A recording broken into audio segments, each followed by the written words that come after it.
And this is where MAGA comes to talk, and it's election day in New York. I know there's other elections, but I'm not as interested in those as I am New York, because New York is about the future of Western civilization, and that is not an understatement. And we're going to cover that and take your calls on the program today. Well, I'll start the show in just a moment. We will be taking calls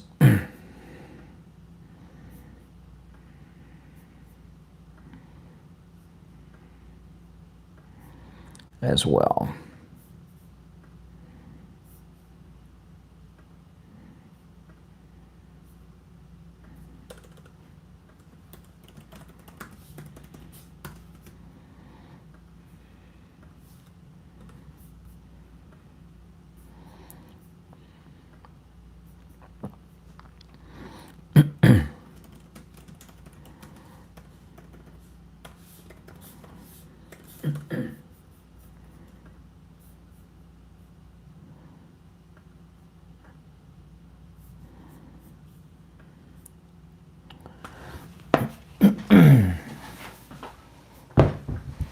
All right, now I am going to start my main live stream in just a moment.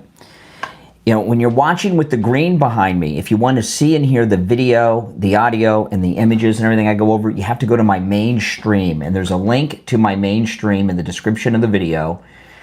You click that, it'll take you right to the main stream here on YouTube, and you can see and hear all the stuff that I show there, all right?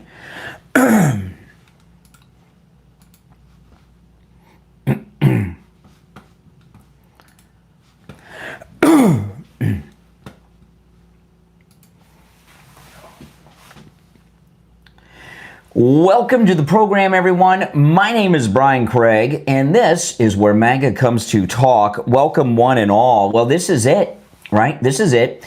We're going to find out today who, well, hopefully tonight, we'll find out who wins the mayor's race in New York City. I know there's other races out there, Winsome Sears and all that stuff, but I could only get my mind wrapped around the race in New York. Are you guys the same way? Do you all feel the same way? That's how I'm feeling.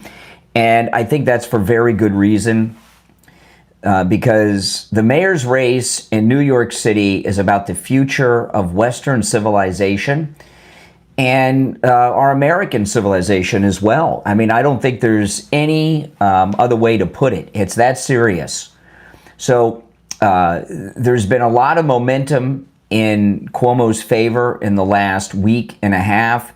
Some polls dropped yesterday. Here's one poll that gave Mamdani a 4.5-point lead, keeping in mind that he's had like a 20-point lead, 30-point lead, 15-point lead over Cuomo over the past weeks. And this latest poll has Cuomo within basically the margin of error, pretty much 4.5 points. And there's some other polls as well that have it close, even, you know, and I'm going to go through some of those as the show goes on. So for the last week to 10 days, every day it's been more momentum in Cuomo's direction as this goes on. And that is as clear as day. And everything we've seen from Mamdani is complete desperation. So we're going to talk about this today and take your calls.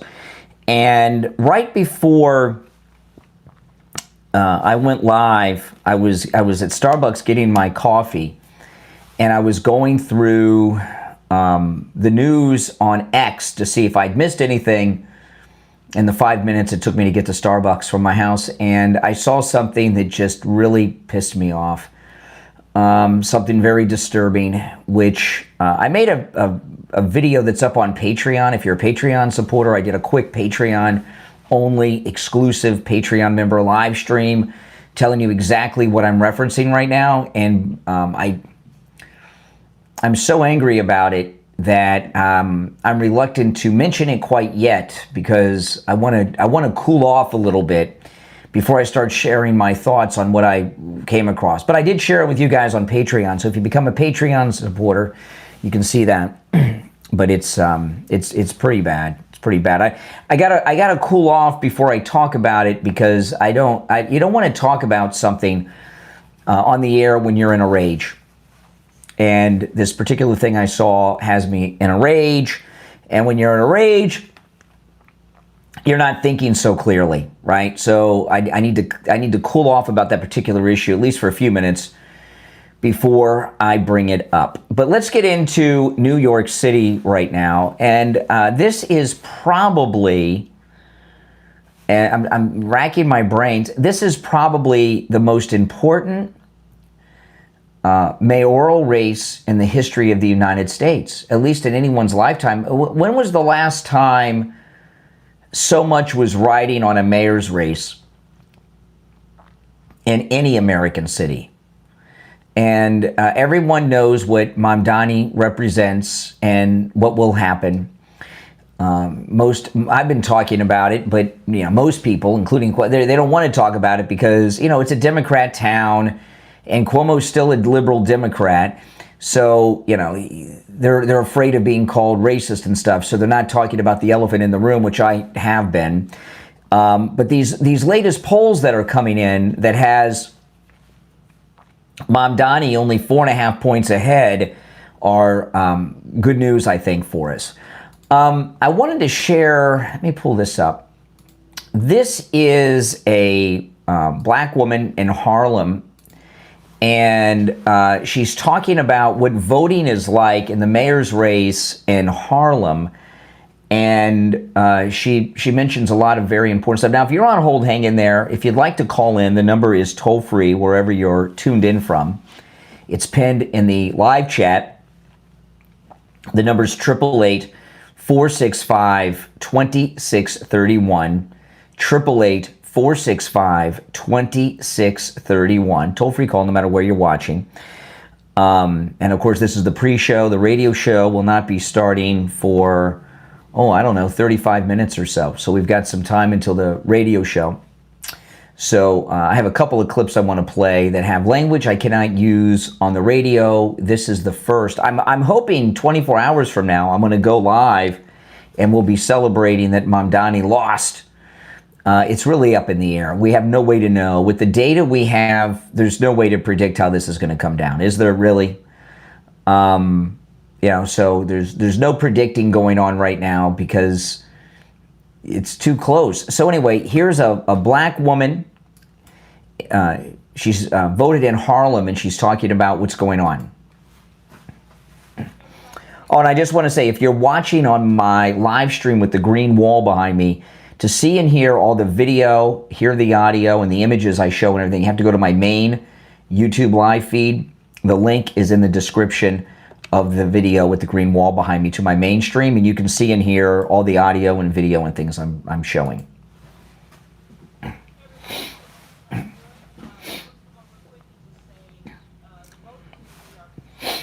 Mm-hmm.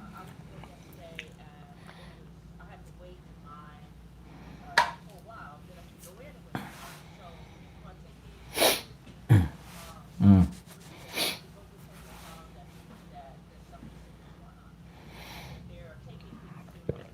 Yeah.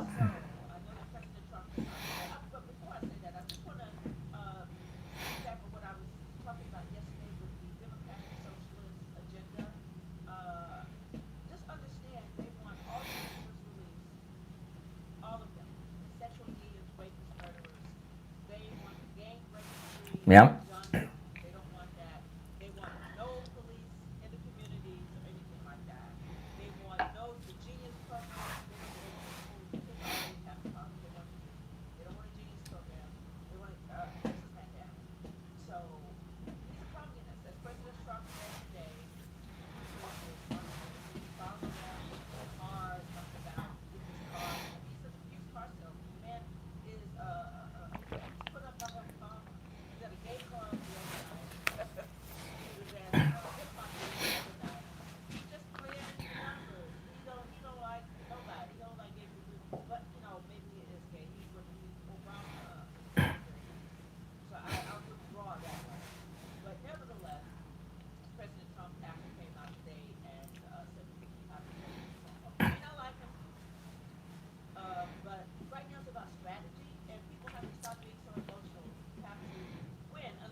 Yep.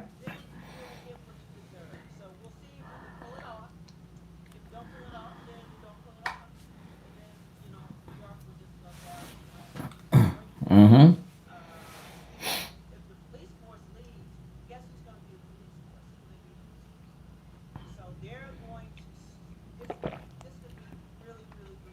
Boy, she's so right.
Yeah, I like her. She's right on the money with everything she says there. Oh, boy. All right, let's take some calls. You're on the air. What's your name? Where are you calling from? Sean. I'm calling from Ohio. Hey, Sean.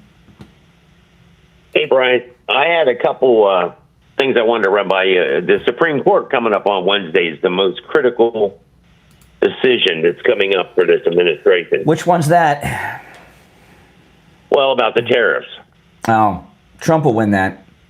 It's part of his authority I hope as so. president. If not, could they end the filibuster and then pass a law through Congress? I don't understand where, guys, I saw something today that really pissed me off. So I may be a little off in my mood. So I apologize in advance if I'm short with people.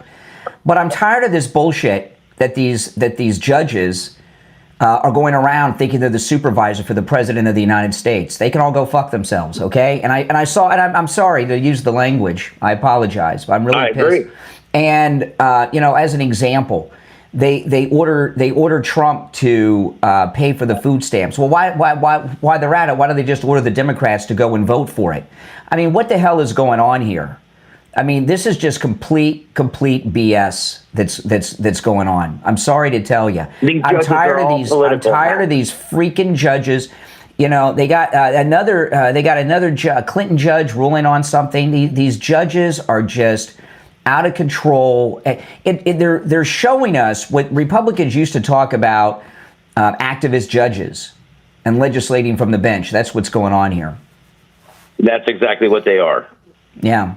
I'm sorry for the language, guys. I don't like to swear, and I don't do it too often. But I'm just really angry at something, and then it's something in the news. It's something in the news I'm angry about. Nothing personal. Something I saw in the news. If the Supreme Court shoots this down with tariffs, that could be so detrimental. Everything that he's done with these companies wanting to come back to America, if he can't get active in the tariffs, what is the president? The Queen of England? Yeah, figurehead. Give me a break. Exactly. Give me a break. Who are these judges? Who are they to be doing this? They don't have the authority. They want to. Correct. Well, they're liberal hacks is what they are. They're political hacks. Exactly what they are. Yeah. Well, thanks for your time, Brian. I just wanted to run that by. Don't forget about Wednesday. Absolutely. We'll keep an eye on it. Yeah, the thing that I'm angry about is something that I saw in the news. Okay? Nothing personal. Something I saw in the news. Pocahontas came out of her TP last night.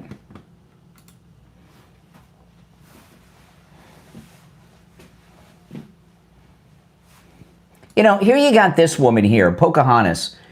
She's a millionaire. Last time I saw, she's been irrelevant, not in the news, but last time I saw her financials, she was worth over $11 million, and that was 5 years ago or so.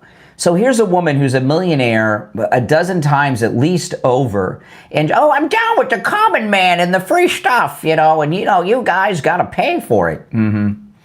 This is why I was pointing out the other day, if you listen to AOC and Bernie Sanders and Joy Reid and this witch, what they tell you is billionaires are bad. They don't tell you millionaires are bad. It's the billionaires, because they're all millionaires.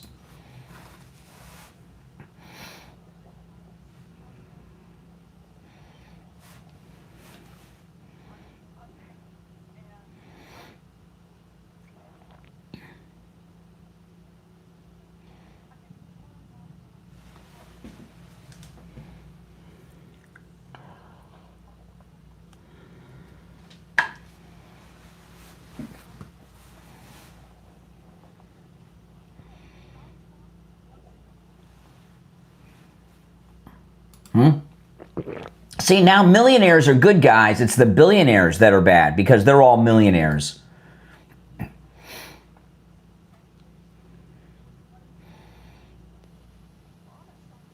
Yeah, all those no taxes on tips, all those billionaires that work on tips, that's who he's for.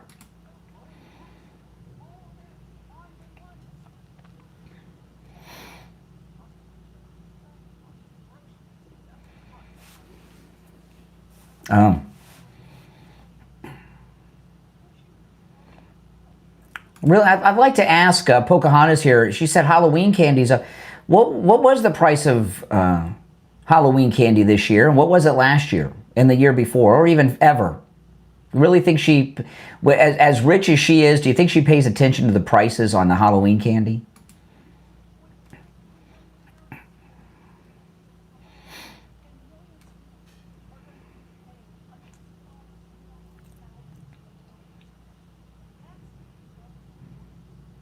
Back to the billionaires.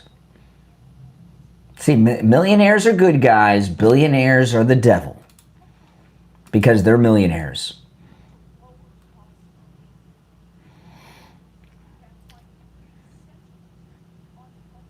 Is Elizabeth Warren wearing like a scuba wetsuit or something here?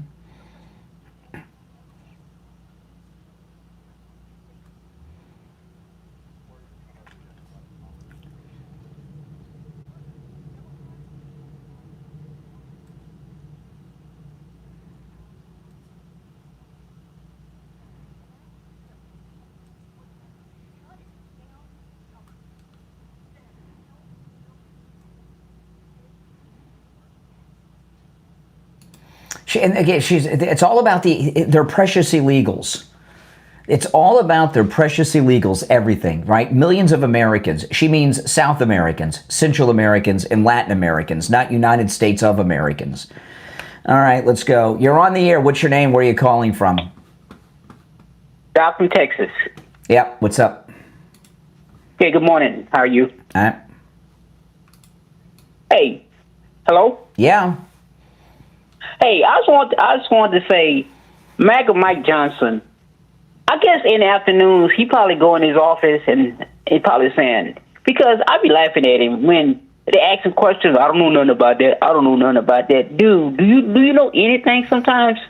That's like with the partner guy, Trump gave the guy. I don't know nothing about that. I don't think Trump even know he pardoned that poor guy. They probably just put the auto pen in front of him and he signed it. Oh, he probably didn't even sign it. And Mike Johnson, I don't know nothing about that. I don't know nothing about that. Dude, what do you know? Well, see, it doesn't matter what Trump says, does, knows, or doesn't know. You're always going to say it's wrong, because you're a Trump derangement syndrome suffering loser. You know what? Same thing as you with Biden. Trump could do the same thing. You got a guy who's got cocaine in his White House, shits his pants, has a crackhead son. Okay, they found, no, he does not. There were reports. There were reports. Yes, he do. Didn't I tell you I was pissed off about something? There were reports that people could smell the adult diaper around Joe Biden. And by the way, he took bribes. So give me a break. You're on the air. What's your name? Where are you calling from? You're on the air. What's your name? Where are you calling from? Once, twice. All right, go back to your Twitch stream. If you're on hold, hang in there. I'm Brian. This is, well, can you believe the pre-show already? We're still about 25 minutes until the radio show. I hope I can calm down before the radio show starts. I really do. We'll be right back.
All right, we're back. I'm Brian. Back to the phones we go. You're on. You're on the air. What's your name? Where are you calling from? Yeah, hey, I just want to check in with you. I just want to let you know your wife's cheating on you. Oh, and then he hung up. Okay, that's good. Certainly not with you. You're on the air. What's your name? Where are you calling from? Good morning. I am as ticked off as you are, brother. I'm telling you, you know what I'm ticked off about? That the guns are coming out right now. They're lying like crazy to a bunch of ignoramuses who are voting for them and know nothing about how the American government works. I mean, literally don't know how it works. And that idiot from Texas that keeps calling up every morning, Mike Johnson. The Congress did their job. They passed the bill to keep the government open. Okay, they passed it. He doesn't have to have them hanging around because the vote has already been done. It's over on the Senate side, and these people are so ignorant that the Senate is blocking the whole thing. And they and then they're talking about this health care. This Obamacare, which was supposed to be the Affordable Care Act. This is what they're talking about. They're talking about their precious illegals that they were going to have take over the country. Okay, Exactly. And they're having they have redefined what an American is. An American is anyone from the Americas. So you can be from Chile, Venezuela, the Bahamas. You're an American. A Canadian, you're an American. That's their new definition of an American. Absolutely. And this food stamp deal is another scam. They found out that under Biden, 40% balloon in the amount of food stamps that have gone out all over the country. Fraud and abuse, illegals have it. But hold on, Rich, as I answer all these lines. But here's the thing. The latest polls in New York, they have Cuomo within striking distance. The latest one, 4.5 points behind when he was 20 points behind like a week and a half ago. So there's been momentum in his favor. So I think New York is still in. We're going to find out tonight, but it looks like New York, with all the information we have now, is in play. That we can win this. The whole party. They talk about ruining democracy, Brian. It's so frustrating, man. I mean, and they blame Trump for everything. Mm-hmm. Trump has nothing to do with this. Do you know? Do the people out there know anything about the government, how it works? No. Trump is not trying to destroy the country.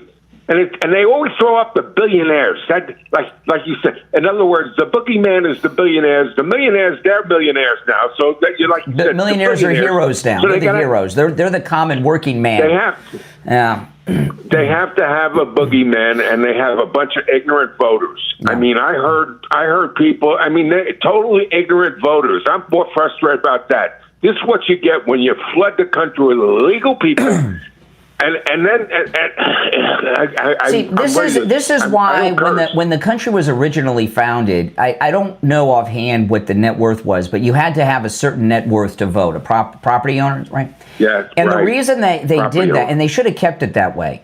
And hold on, Richie, I'm answering all these lines. The reason they did that is because the founding fathers knew that if the have-nots could vote, they would vote to redistribute the wealth of the haves to themselves. And but that's not what Mamdani is about. Mamdani is about an Islamic takeover of New York City. And it's the elephant in the room, and everybody knows it. And all these Democrats and the media and everything else, they're afraid to say it.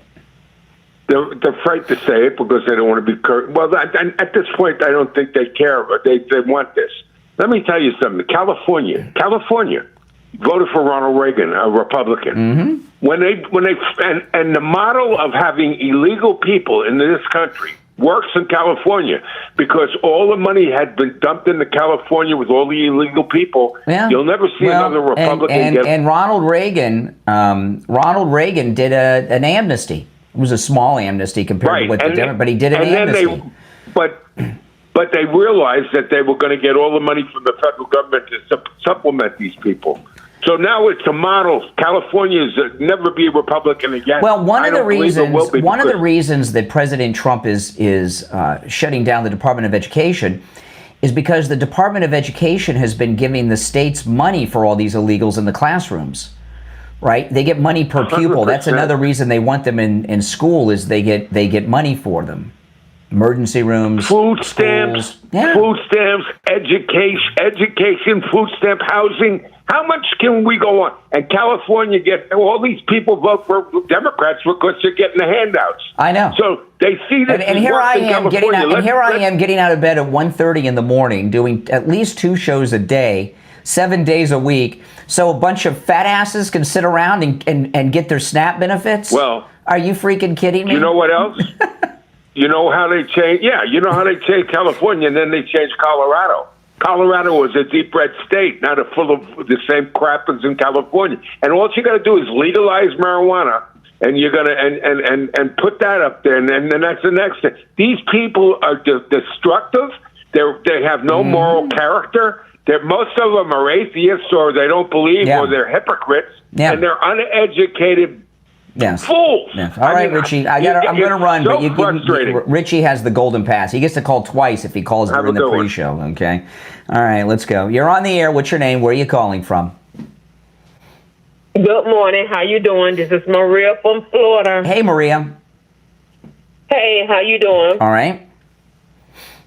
How are you? Yes, I'm fine. I'm pretty good. I'm pissed, but I'm pretty good. Yeah. Okay, let me explain to you why I'm so upset. First of all, that caller that you just had, because I just tune in, because I always get up in the morning, just do my little walk, try to, loosen up my body. But I'm good. I've been good for a while. But I want to speak out about Marjorie Taylor Greene. Mm-hmm. Girl, get a life, okay? I know doggone well you ain't talking about no doggone Obamacare, Obama subsidies. We know what scam that was. It was set up to bankrupt our nation. Mm-hmm. It was set up to destroy our health care. Mm-hmm. it was designed to only give it to they special voters, which is illegal immigrants. That's correct. Yeah. And another thing, that caller was on whatever it was, C-SPAN or whatever.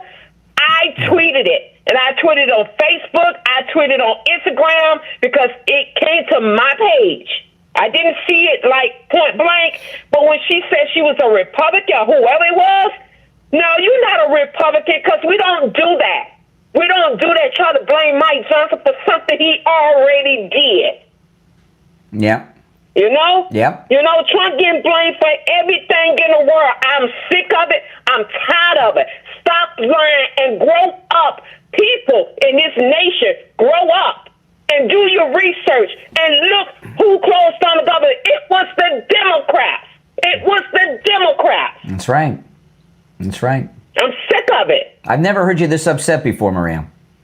I'm so mad because I've been hearing it. I've been trying to stay away from it because I have my own issues. You know what I mean? Mm-hmm. But at the end of the day, I was busy with my granddaughter because my granddaughter, she's getting ready to graduate next year. Oh. So I've been busy with her. She's a senior this year, so they had that senior bowl, they had the senior walkthrough, and I was busy with her. That's my first, my first grand that's going to graduate, so I want to be there to be proud of her. Absolutely. You know? Yeah. Sure. And I'm hearing this, and I'm hearing this, and I'm hearing this, and I had enough. So yesterday, I went on social media, and I went off. You guys stop with the lies. Stop with the lies. Yeah. You know, Sunday, I walked out the church because my pastor said that same little lie. Trump want to take away the food stamp from the people. Really? No more. I'm tired of it. Your preacher said that from the pulpit. I think that's against that. That's like politics. I don't think they're allowed to do that. Yeah, it's wrong. It's wrong because I listen to other pastors too when I get home. And when I got home, another pastor, he's in North Carolina. His name is I forgot his. I know his name, but I can't pick it because it's so early. But he called out black pastors. Stop doing this on the pulpit. It is not. It's not what God wants us to do. But I'm looking at him like, you blaming the president of the United States, Donald J. Trump, for food stamps now? Mm-hmm. Oh, boy, you really don't lose your mind. That's true. Yeah. All right, Maria. You're making a lot of good points today. Yeah, I'm mad. I'm not going to lie to you. I'm mad. And you know I don't call you a show like this being upset, but I am pissed. I'm tired of it. Me too. You know. All right, well, we'll talk again. All right, then. All right, take care. Wow. Maria's pissed. You're on the air. What's your name? Where are you calling from? This is Mike from Louisiana. Hey, Mike. You know, I saw that clip of Pow Wow Chow earlier. That woman basically is a textbook definition of a Karen, of course. But why did she wear whatever that was that she was wearing? The scuba suit? Unflattering. Looked like a scuba suit. Yep. It looked like it was very unflattering. Well, let's be fair now. Would anything on Elizabeth Warren look flattering? Nah, not really. It's impossible. No, but that's the thing. When you're this bitter old person that she is, and she is bitter. She's basically TDS and all this stuff, but she's bitter. She's bitter old Karen. But that's the thing. With some people, whatever's inside shows up on the outside. That's right. And this is Pow Wow Chow. Correct. All right, Mike. I appreciate the call. If you're on hold, hang in there. If you'd like to call in, the number's toll free. It's pinned in the live chat. 888-465-2631. 888-465-2631. We'll take a quick break and be right back.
Yeah, Back 40, by the way, they're good conservative people sponsoring the program. There's a link to their Etsy shop in the description of the video. Please click that. Check it out. Do some shopping. All right, let's hear from the great Stephen Miller. You know, by the way, Stephen Miller, all you Trump derangement syndrome sufferers out there, you know, Stephen Miller and his wife, who's pretty awesome. She's a local girl here from South Florida. You see her on TV the other night? She's bad, man. She's just like him. Stephen Miller is one of the Trump senior staffers who is living at a military base right now because their life is in danger from you liberal never Trumpers out there. Think about that. When have you heard about the deputy chief of staff for the White House having to live with their wife on a military base because they're being threatened so much by the other? I've never heard it before. You guys are monsters. You really are truly monsters. Let's hear from the great Stephen Miller.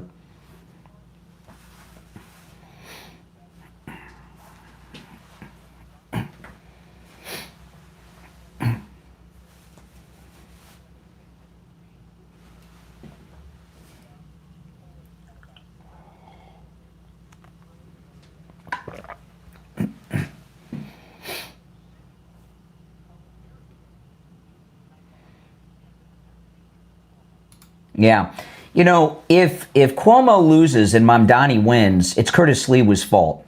All right? I don't know what's up with this guy. Hopefully we'll find out. If he doesn't cost Cuomo the race, you know, he can just go back to his has-been life. But he's a real piece of work, if you know what I mean. And I will hold Curtis Lewa responsible, and I think a lot of people will. He might be one of those New Yorkers that moves out of New York. You know, walking around with his red beret so people know who the freak he is. You don't even recognize the guy without his beret, right? You know, come on. What a monster. It's a little late, but if he came out this morning and said, don't vote for me, vote for Cuomo, he could redeem himself a little bit. You know, the thing with, but not enough if Cuomo loses. We all know what a monster Andrew Cuomo is, okay? How many people are dead because of him? We all know this, and he's god-awful. He's a monster. But Mamdani and what he represents and what he will do is worse.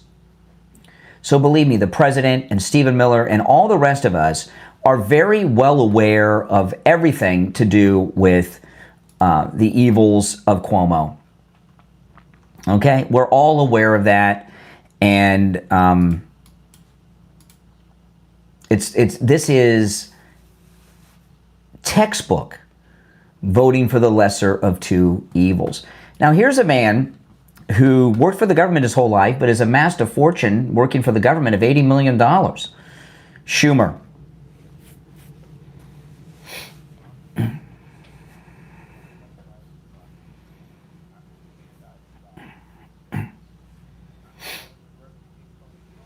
Jim Crow. Jim Crow. That's the Democrats, not us.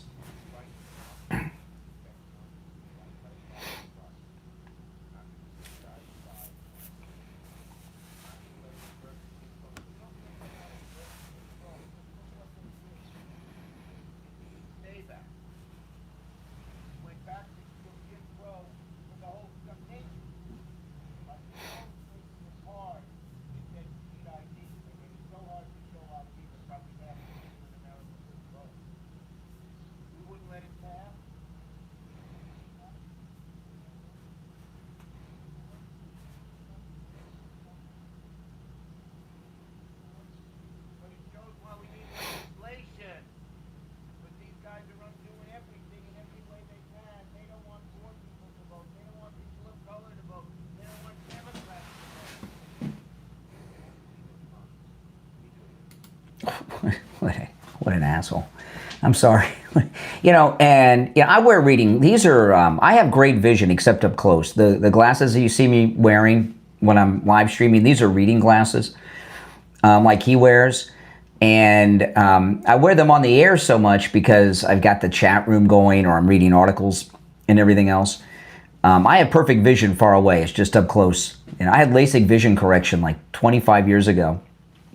But his are always on his nose, and it's like the skin has grown around them, and they're like part of his body now. right? Like they've grown to his nose, or the skin on his nose has grown over his glasses.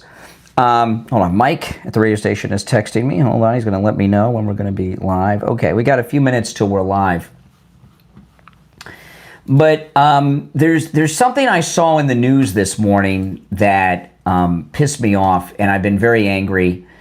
I did a Patreon video about it, and this morning before I did the live stream here. I have a Patreon live stream that's exclusive to Patreon supporters on the Patreon platform, and I am going to bring it up on the show today. I just wanted to wait until I cooled off. But I'd like to tell you guys, if you'd like to support my content, become a Patreon supporter. You know, if you become a Patreon supporter, you get access to commercial-free editions of all of my podcast episodes, and you also get access to the exclusive Patreon-only live stream. You have to be a paid Patreon supporter to have access to all the benefits. There's a live stream on Patreon. It's just like on YouTube, except it's a troll-free zone and only available on the Patreon platform itself to paying Patreon supporters, okay? And I talk a little differently there, you know, on some things that I might not bring up on the show. Sometimes I'm just thinking out loud. But it is a no troll zone because we don't allow liberal trolls to become Patreon supporters. And anytime they've tried to infiltrate them, I kick them out. So it's a no troll zone, and you're welcome to become a Patreon supporter. If you'd like to, there's a link in the description of the video. And you can also go to the website address directly, patreon.com/Real Brian Craig Show, okay?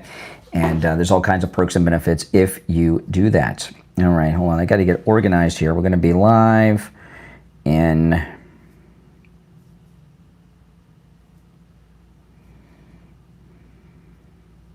Okay, hold on.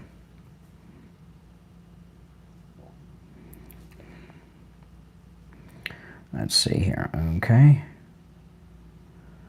Okay, we're going to be live in 2 minutes. I got to get my commercial copy together.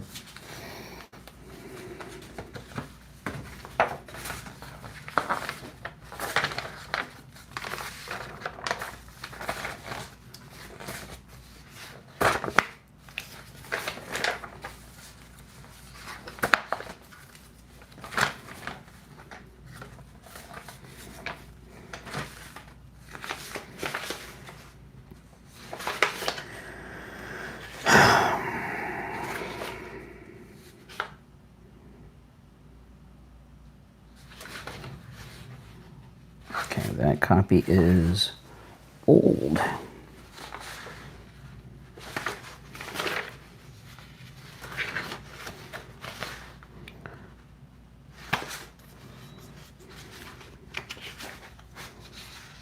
What? I am missing some copy here.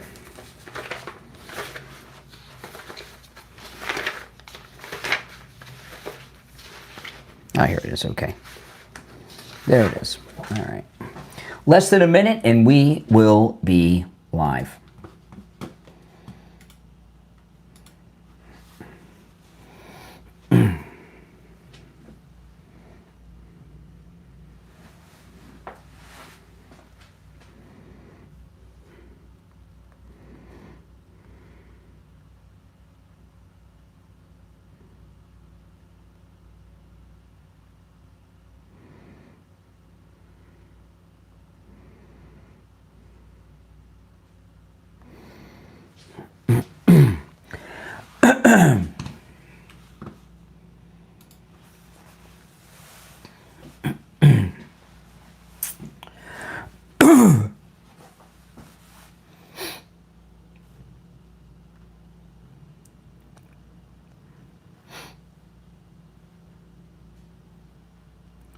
Welcome back, everyone. I'm Brian Craig. You are listening to Florida's longest running radio show, The Steve Kane Show, on the radio since 1977, celebrating 49 years on the radio. All right, if you're on hold, stand by. If you'd like to call in, the number is toll-free, 1-888-465-2631, 888-465-2631. It's a toll-free call no matter where you're tuned in from. Okay, today is obviously the big day in New York City, which I'm going to talk about here in the beginning. But coming up in a few minutes, I saw something this morning before I went on the air in the news that pissed me the freak off. And in the pre-show, you know, I start the show about 30 to 45 minutes before the radio show on YouTube. So if you follow me on YouTube, Brian Craig Show, you get the pre-show. I was going to talk about it on the pre-show, but it angered me so much that I said I got to cool off before I talk about it. Because if I were to talk about it while I was angry, at the level I was angry, I'm still pretty ticked. I don't know what would come out of my mouth. So I had to cool off a little bit on this particular issue. I am going to get to it in a few minutes, and then we'll get back to Mamdani. But after I do that, because there's something going on that it's in the news, and I'm going to share it with you. And I've got a theory on what's going on. I'm not married to this theory, but I want to run it by you guys and get your thoughts about it. All right. But first, let's talk about New York. Some new polls dropped, the election eve polls. In the latest poll, Mamdani is still in the lead, but only 4.5 points ahead of Cuomo. All right. And I was talking quite a bit yesterday how over the past week and a half that the momentum has shifted dramatically in favor of Governor Cuomo to win the mayor's race. And we're going to find out tonight, I hope. And I hope to wake up tomorrow morning and go on the air and tell you all that we've got great news that New York has a new mayor. His name's Andrew Cuomo. Now, with all that being said, I want to be very clear. All of us know what a monster Governor Cuomo is. The president knows. All of MAGA know. How many people are dead because of him? I don't know. A lot. And the president has endorsed him. That's how bad Mamdani is. That's how dangerous Mamdani is as mayor of New York City. All right? Because we're willing to back a Democrat who's responsible for, I don't know how many deaths, a lot. Because Mamdani as mayor will be the beginning of the end of Western civilization. There's a lot of talk. This is pretty scary, guys. There's a lot of talk that New York City police officers are going to leave New York en masse and take jobs elsewhere. Florida is doing a massive recruitment for New York City and Chicago police. They transfer to Florida police departments, and they get to bring with them their pensions. Okay, so they're not and seniority. They're not starting from zero. And that's amazing because New York City Police is the finest police department in America. So these are highly trained officers. They come to Florida. So when there's an exodus of police in New York City, where's Mamdani going to recruit new cops from? And there will be an exodus because they're legalizing so much crime. They won't be able to arrest people for assault, for prostitution, all this kind of stuff. Robbery up to $1,000. And I don't know if that's, can you rob like every hour of the day? And if there's separate incidents, they can't arrest you. So could you do a robbery an hour up to $24,000 a day and not get arrested? Or is it $1,000 within a 24-hour period? How do they do that? Where will Mamdani go to recruit new police officers? I know in Minnesota, they have Somalian police. They have their own police. So would Mamdani be recruiting from the Muslim world for police officers in New York City? You know, this mass exodus out of New York that we keep hearing about, if Mamdani wins, there's going to be a mass move to New York by others, Muslims. And it's insane to even think that this could happen. Now, our only hope, you know what our hope is? That the corrupt Democrat Party machine will go into action, because the Democrat Party machine, which has been running New York City for 150 years, okay, they're very corrupt. They all have multi-generational corrupt deals going on that they pass down from their families. Are they going to allow Mamdani and his crew take over the corrupt Democrat Party machine? So this is a very crazy thing, I understand, but what we're counting on, think about this, I never thought this way. What we're counting on to save America and Western civilization is a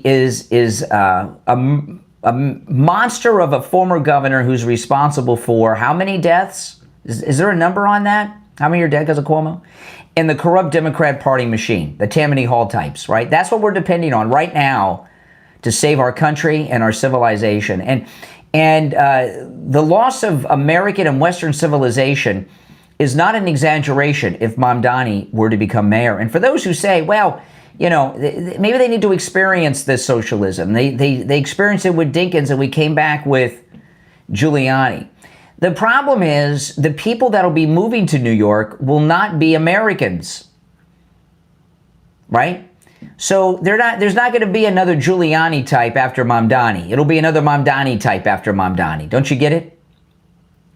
This is very important, guys. This race in New York City today is the single most important mayoral race probably in the history of the United States. Can you think of another election for mayor of a city that had anywhere close to the amount riding on it as this one? I can't think of one. I know there's other elections today. I can't get myself interested in Winsome Sears, okay, and these other ones. I'm not saying these other elections are not important, but this one is important for our civilization. So I was waiting for my coffee at Starbucks this morning, and I was going through X to see if there's any news developed that I might have missed or broke in the 5-minute drive to Starbucks from my house, and I came across something that just enraged me. In the next segment, I'm going to go through that and ask you a question, and then after the bottom of the hour, we'll get back to Mamdani. But something big is happening, and I have a theory that I don't want to be right about, and I'm going to throw it out there to you guys when we get back from the break. Our number is 888-465-2631. I want to talk about George Colony. You know, if you are looking to buy or sell real estate, residential or commercial, if you're looking to invest in real estate, whatever, if you're looking for any type of real estate transaction whatsoever, you want to call George Colony at Kai's Realty. You know, he has been involved. He has bought or sold over $5 billion in transactions in real estate. Isn't that something? Over $5 billion, buying and selling. He's a founder of an 8-figure business, and he has over 6 decades of experience in real estate and in business. He specializes in every aspect of residential and commercial real estate, from industrial and office spaces, retail, tenant representation, single-family homes, whatever you're looking for. And, you know, as I've been telling you guys, any type of real estate action, especially your home, is the biggest financial decision you and your family will ever make. You don't want to put your family's legacy and financial future that's multi-generational when you're talking about your home in many instances to a real estate agent that works at Chili's as a bartender on the weekends at night, or was working at the mall 6 months ago and took some online real estate course, and now they're out there making the biggest financial choice of your life. You want someone that understands and knows real estate, that's a businessman who understands money, and that's George Colony. This number rings directly to his cell phone. He was referred to us by Tom Laporta at Laporta Roofing. That's how I met him. You can call or text George Colony directly on his cell phone, 954-801-7320. 954-801-7320. That's 954-801-7320. We'll be right back. Be right back, guys.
queuing some things up for the next segment. If you're on hold, stand by.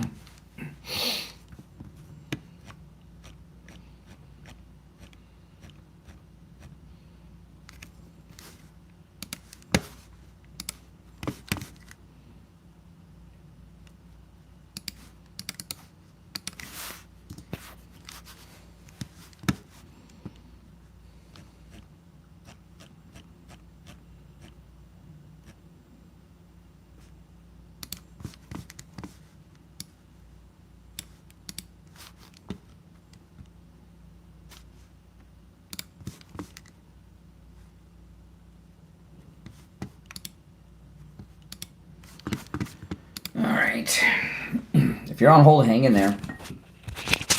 If you're watching on the live stream with the green wall behind me, you got to go to my main stream to see and hear all the audio and video that I share. And the link to my main stream is in the description. We got about 90 seconds. We'll be back. I'll go to the phones.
Thirty seconds. We'll be back.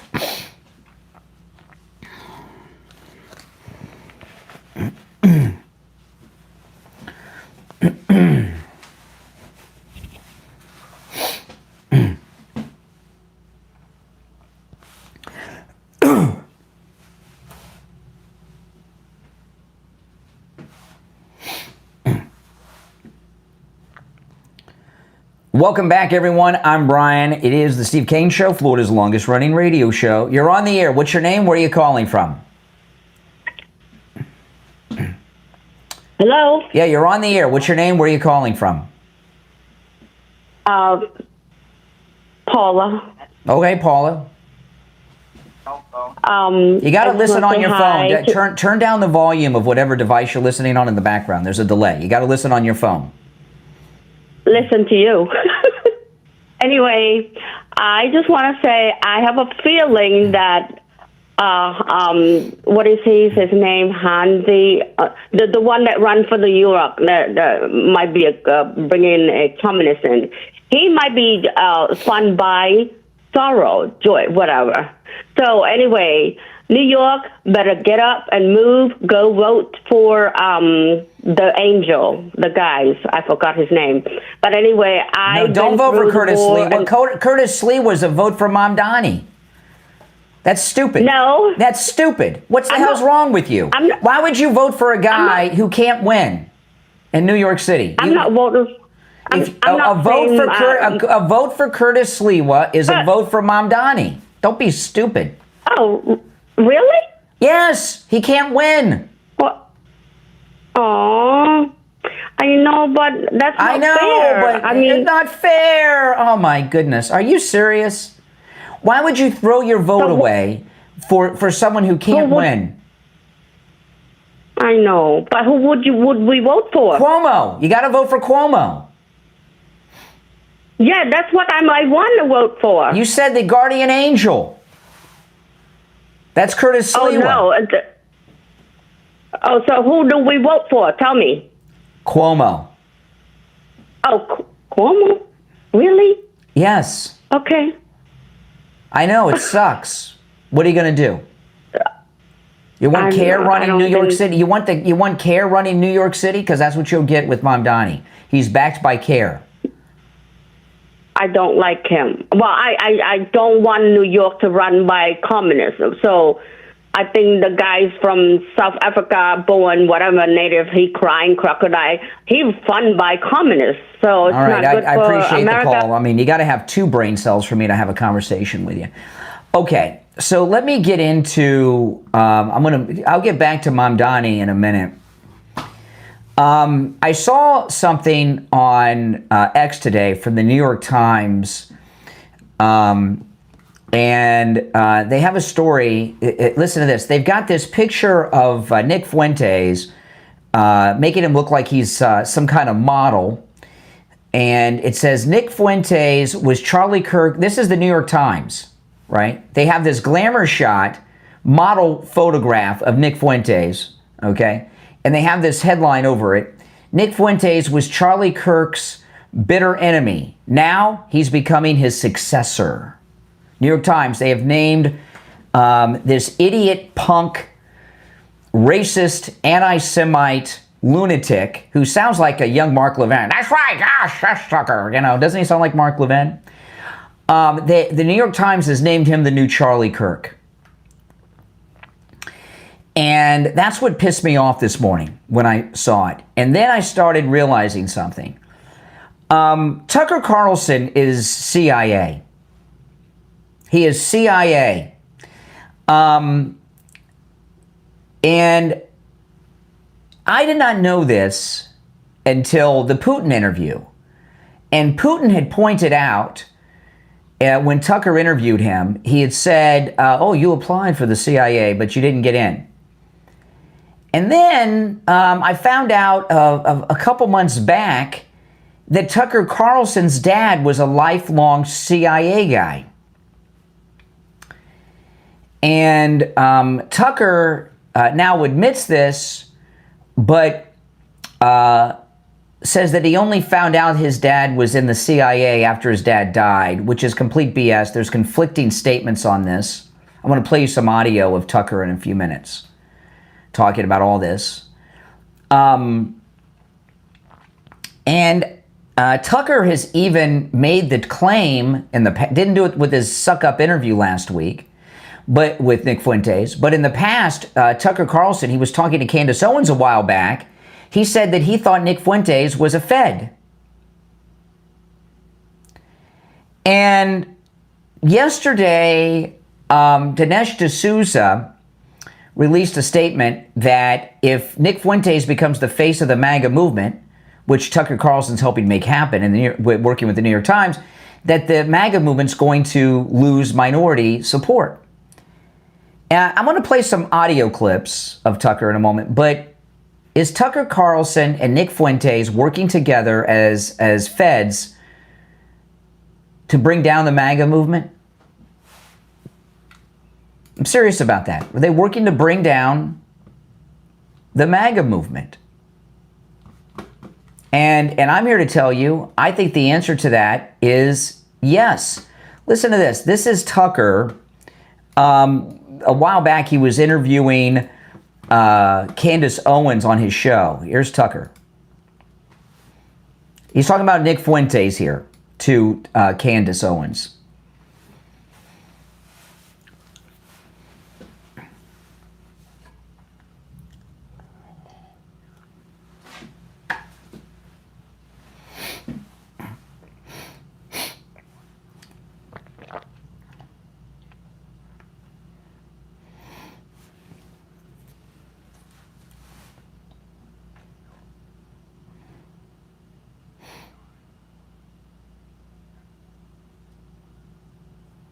Now, by the way, this is a lie. Tucker always knew his dad. You think it's just a coincidence that when he was in college, he tried to become a CIA agent just out of the blue, and it was just a coincidence that his dad was in the CIA? He has known his entire coherent life that his dad was in the CIA.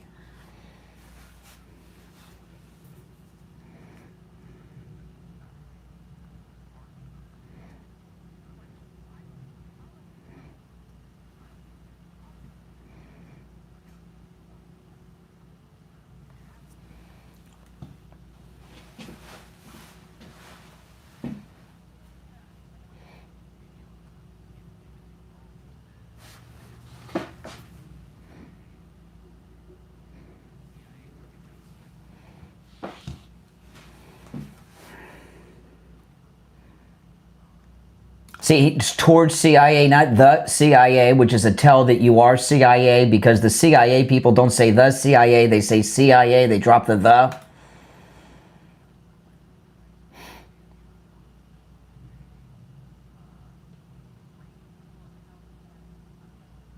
And it's all about you, Candace. Okay, so here we have that, and then here's another interview with Tucker. Remember that? You gotta think about fuzzy bunnies. So funny, I'll never forget this going home. They would literally tell us that. Guys, you were trying to get into CIA. Yeah, Vladimir Putin reminded me. I don't know how you knew that. Yeah, I was in CIA when I was a senior in college. See, I applied to CIA. See, another tell that he is in the CIA because he calls it CIA, not the CIA. So funny, I'll never forget this going home. They would literally tell us that. Guys, you were trying to get into CIA. Yeah, Vladimir Putin reminded me. I don't know how you knew that. Yeah, I applied to CIA when I was a senior in college. What did you want to do for the CIA? Operations. There you go. Okay. And here's a back-to-back. And he's attacking my dad. This is CIA. Is dad CIA or whatever? And I'm like, that's no, untrue. Guys, and I learned actually, yeah, he was involved in the world. Completely shocked by it. So when I applied to CIA, and I've taken a lot of crap, including from Putin, like, oh, you're from a CIA family. Well, yeah, obviously my father worked in conjunction with CIA. I mean, that's what that is. Comes from a CIA family. Now, New York Times, which is CIA too, has named Nick Fuentes as the successor to Charlie Kirk. What I'm asking you is that, and by the way, Dick Cheney has died. I will be talking about that after the break. 84, Dick Cheney is dead. That's why it's so hot right now, right? And the flames of hell are burning over that war criminal. We'll get to that after the break. My question to you is this. Is Tucker Carlson and Nick Fuentes part of a federal CIA deep state psyop to bring down MAGA and identify us as a white supremacist, anti-Semitic organization with this sexy photo they have of Nick Fuentes in the New York Times? If you got to see this picture, it's insane. And I'm here to tell you, I believe it. Looking at everything that's going on. I want to hear your thoughts on this. At 1-888-465-2631, 888-465-2631. I hope Turning Point cuts off Tucker Carlson permanently, a lifetime ban. And not like that lifetime ban that the great Andrew Dice Clay got from MTV when he came back a year later, okay? I'm talking about a lifelong ban. I believe that Tucker Carlson and Nick Fuentes are both deep state, and they are running a psyop operation, or they're part of a psyop operation to bring down MAGA after Trump's no longer president. I'm telling you, all of it's there. As soon as I saw this thing from Dinesh D'Souza yesterday, it all clicked. We'll take our break and be right back.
This is what pissed me off, was this thing from the New York Times about Nick Fuentes. The photograph and then the headline. I have not been so pissed off about something like this in the news in a long time.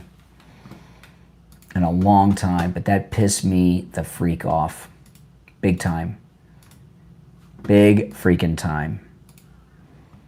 If you're on hold, stand by.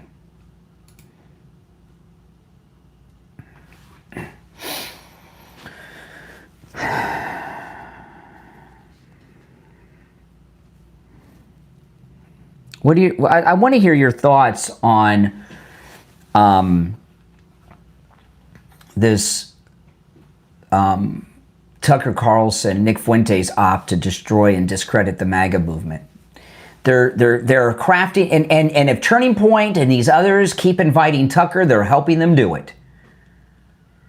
Because they're nominating this guy as our new leader, Nick Fuentes. And freaking Ben Shapiro, what's he doing? Talking about this guy nonstop. Idiot. He's a stupid idiot, Ben Shapiro. Just a dumbass who's clout chasing with views and clicks. You know? Give me a break. Ben Shapiro is responsible for him being famous. He made him famous. I'll talk about that too.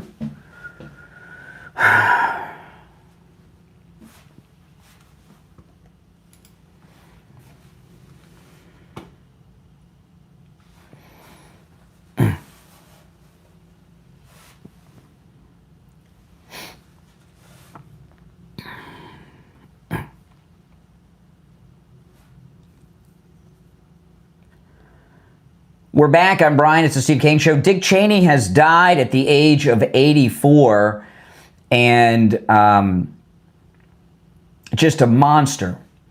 You know, every time I see a Wounded Warrior or Tunnel to Towers commercial on television, and my wife and I donate to both every month, and we have for years, I think about George Bush and Dick Cheney.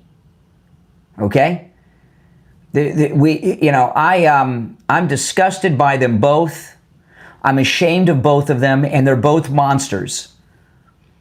You know, these guys that are missing body parts, and everything else that you see on the Wounded Warriors and Tunnel to Towers commercial, brought to you by Dick Cheney and George W. Bush. They knowingly lied about weapons of mass destruction.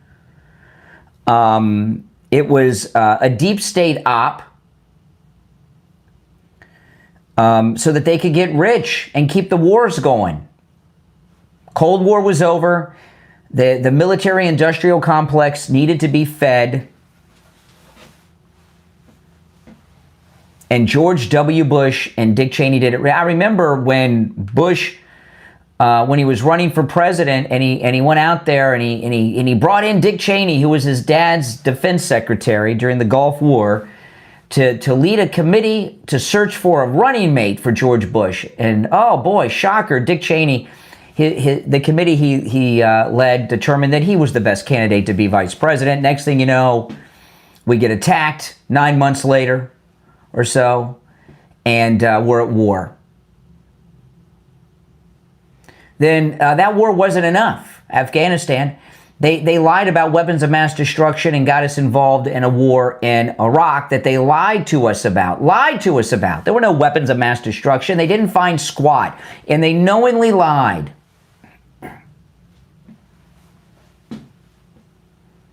How many people are dead because of Dick Cheney and George W. Bush and their war crimes? How many Americans are forever changed because their bodies have been disfigured in wars that they did just for money, And Liz Cheney and that family, they're going to parade around like they're morally superior to Trump again. They are monsters. Monsters. And I wouldn't be surprised if they had prior knowledge to 9/11 as well, at least Dick Cheney. Because we saw what they did in Iraq. They knowingly lied.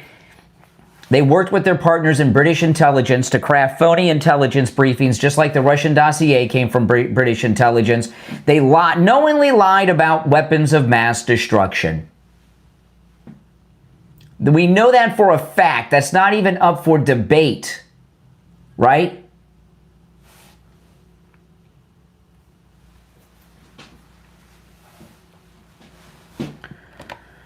You're on the air. What's your name? Where are you calling from? Not supposed to talk that way about dead people. I know, but this is, you know. You're on the air. Hello. Yeah, what's your name? Where are you calling from? Once, twice. All right, get off the phone. I mean, I'm very impatient today. You know, this thing I was talking about before the break just enraged me, what they're doing with Nick Fuentes. You know, they are using deep state ops PR machinery to elevate, you know, Nick Fuentes. I don't follow him or know too much about. I did see the Tucker Carlson interview. He's got the same voice as Mark Levin, and he's a dork. And this picture they have of him, my goodness, in the New York Times, they're turning him into a sex symbol as well as the leader of the MAGA movement. And Ben Shapiro spent all day talking about him yesterday like an idiot. You know, I shared with you guys the other day on the program, Ben Shapiro made Nick Fuentes famous. He quoted one of his tweets before he was famous. Next thing you know, everyone's talking about him. And now he's still out there giving him credibility. Most MAGA people don't like Ben Shapiro. He's a never-Trumper, okay? He's unlikable. He talks as fast as an auctioneer. Okay, I agree with Ben Shapiro when it comes to Israel, but that's where it ends. Begins and ends right there. Okay? We don't need him being, you know, every time he speaks out against Nick Fuentes, he's propping him up. And you know what? I don't know. He may know that. For all I know, I don't know. He knows what I know about Fuentes and Tucker. So why is he elevating them? You know, I learned long ago not to go on the air when you're angry. I have not. So when I go on the air, I go out of my way not to be angry. I am so angry. And then thinking about Dick Cheney. You know, I watch these Wounded Warrior commercials. Have you seen the one where the one guy, he was like 18, his mind's gone, his elderly parents are taking care of him, never met a wife or anything like that, or has children, and he's totally checked out? Dick Cheney did that with George Bush. You see these guys, they're missing half their bodies, the parts they have left are melted like Two-Face. Thank Dick Cheney and George Bush for that. They have a young, pretty wife and kids, and, you know, and their lives are over. And then you see Liz Cheney on television with expensive clothes and expensive jewelry, passing moral judgment on President Trump. Pisses me off. And, you know, the media, they used to call, you know, remember what they called Dick Cheney when he was vice president? Do you remember what the media called him? Darth Vader. Darth Vader. Now they're going to put him up on some pedestal of, oh, you know, the dean of this or that, whatever. They're going to put him up on a pedestal of greatness. And I understand the man died. You know, I understand that. Okay, I get it. But he was an evil man and a war criminal. And he used the good name and credibility of our great country to commit war crimes. And he's going to be elevated as some morally superior person. They'll probably be playing clips of him all over the place, trashing Trump. They'll have a massive funeral. They won't want the president there. They'll have all the rest there, and they're going to go up there and praise a man that they were calling Darth Vader and a war criminal for years. But because his psychotic daughter, who looks and sounds just like him in a dress, she's like a young trans version of her dad. She even has the same voice and mannerisms when she speaks. She's going to be front and center again. She should be front and center in front of a judge facing treason charges. Her dad's a war criminal, and she committed treason, and she knowingly did it against President Trump. I'm sorry. I mean, I am in a rage this morning, and you know, guys don't know. I learned in my early days, don't go on the air when you're angry. Okay? And no matter what's going on in my life, when I go on the air, I'm able to detach myself from it. But these two things today just have me in a freaking rage. You're on the air. What's your name? Where are you calling from? My name is Scott. I'm calling from Kansas City. Hey, Scott.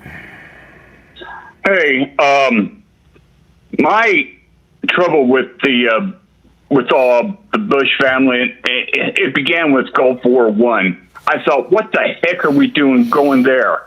And I think what they were going there for to liberate Kuwait was to try out their new slick GPS and other war technology, which worked very well, and to show the Soviets, look what we can do to your weapons.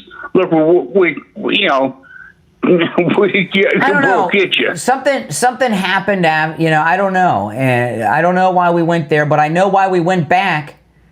We went back to start a new multi-year war to replace the Cold War that was over. That's why we went back when he was vice president. And my trouble with Bush and the Clintons is that they, so why didn't you put a daisy cutter on Bin Laden's base, especially when he was there? Before all this happened, I found out on September 10th that on September 9th, Ahmed Shah Massoud was killed. Okay. Assassinated. He was. I don't want to relive everything, but I'm just here to tell you, Dick Cheney is a monster who is burning in hell right now for his crimes, and his global. And yeah, I mean what he did just in the WMDs, okay, is enough. Is enough to burn in hell for eternity. I mean, millions of lives have been destroyed, and they're going to put him. He's going to have more funerals than John McCain had. And there was no way the Iraqi fascist system, you could find out intel on them easy. Mm-hmm. And they should have realized, no, there is no weapons of mass destruction. They knew. They knowingly lied. They knowingly lied, and they put Colin Powell up to it. They knowingly lied about weapons of mass destruction. They knowingly lied. And what bugs me is you're saying it, I'm saying it, but why hasn't the press said it? Why hasn't advocates Because they said hate it? Trump. They hate Trump, and his psychotic daughter trashes Trump. So that's why. So the media are going to put Cheney up as a saint, the man they used to call Darth Vader. That better not happen. My God, and this was all planned all along, and they wait. And I just don't know why they didn't take out Bin Laden and his crew. Because that would end the war. That would end the war, and they wanted it to go on. When when Obama finally took out Bin Laden, you think we didn't know where he was? Down the street from that military base in Pakistan. They left him there alive on purpose. They didn't want the war to end. The new Cold War. How can an entire people of the United States and the intelligence and the press and everybody else be had? They weren't had. They knew and know. They weren't had. They just hate. All right. Appreciate the call. I want to talk about Friendly Tire in Margate. Oh man, never drive around on bald tires again. First of all, he has thousands of good used tires in stock at very reasonable prices. But you can get brand new tires for as low as $75 a tire out the door and on the road. And by the way, that's on common sizes on some of the most popular vehicles on the road. So if you need tires immediately and you don't have a lot of money and you want to get the used tires, okay. But if you don't have the money, although for $75 a tire, that's a pretty good deal. Save up and buy two at a time and get the new tires, okay? Friendly Tire in Margate, as low as $75 a tire out the door and on the road. Remember, Friendly Tire doesn't charge you to balance the tire, mount the tire, or even dispose of your old tire. Give him a call. He'll give you a quote right over the phone. Friendly Mike at Friendly Tire, 954-977-9445. 954-977-9445. That's 954-977-9445. If you're on hold, stand by. Our number's toll free, 888 888-465-2631. 888-465-2631. We'll be right back. Am I the only one who's pissed? Am I? If you're on hold, stand by. I gotta cool off.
Hey guys.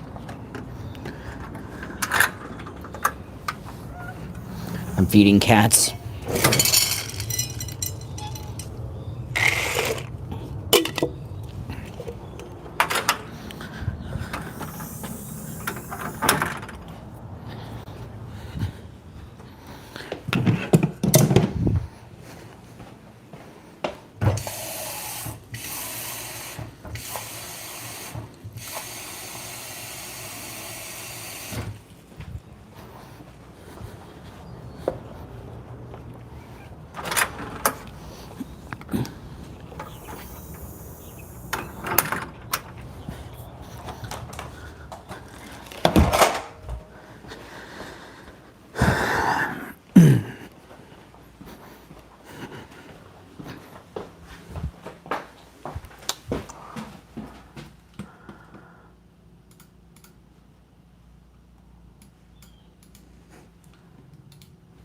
My apologies, guys.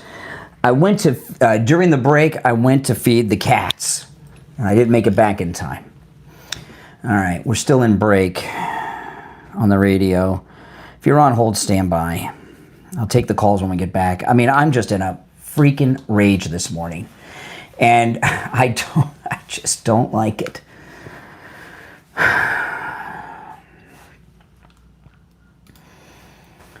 Oh, man. 1 minute, we'll be back.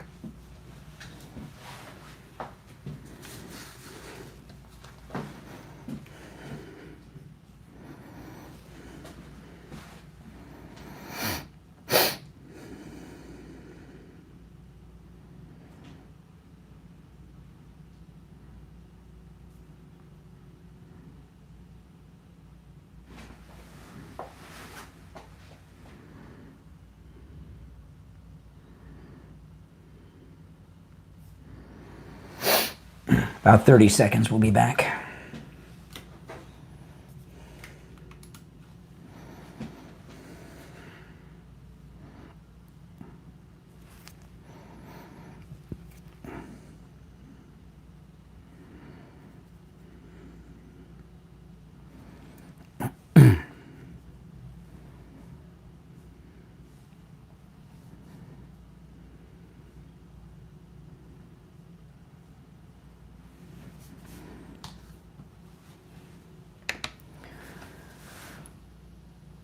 All right, we're back. We've covered Mamdani. Dick Cheney has died. This Tucker nonsense, a lot. You're on the air. What's your name? Where are you calling from? Hey, Brian, this is James in Delray. How you doing today, buddy? Not well. I am so angry right now, and I don't get you don't hear me angry on the air. You might think you do, but you don't. I am fuming. I hear you. I am fuming. Listen, Dick Cheney, a horrible man. Colin Powell was being groomed to be the first black president of the United States. And Colin Powell, they made him sit right behind Cheney when he's. I couldn't understand. You got to slow down and speak up. I didn't understand anything you said. Okay, they made Colin Powell sit behind Dick Cheney when he was testifying in front of Congress.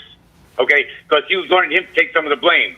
Okay, and Dick Cheney's the only man who can get away with shooting a guy in the face, his lawyer, shooting him in the face and getting away with it. Oh, yeah, slow down. Yeah, Dick Cheney was on a hunting trip and shot his best friend, who was his attorney, in the face with his shotgun, and while he was vice president, and didn't even get arrested.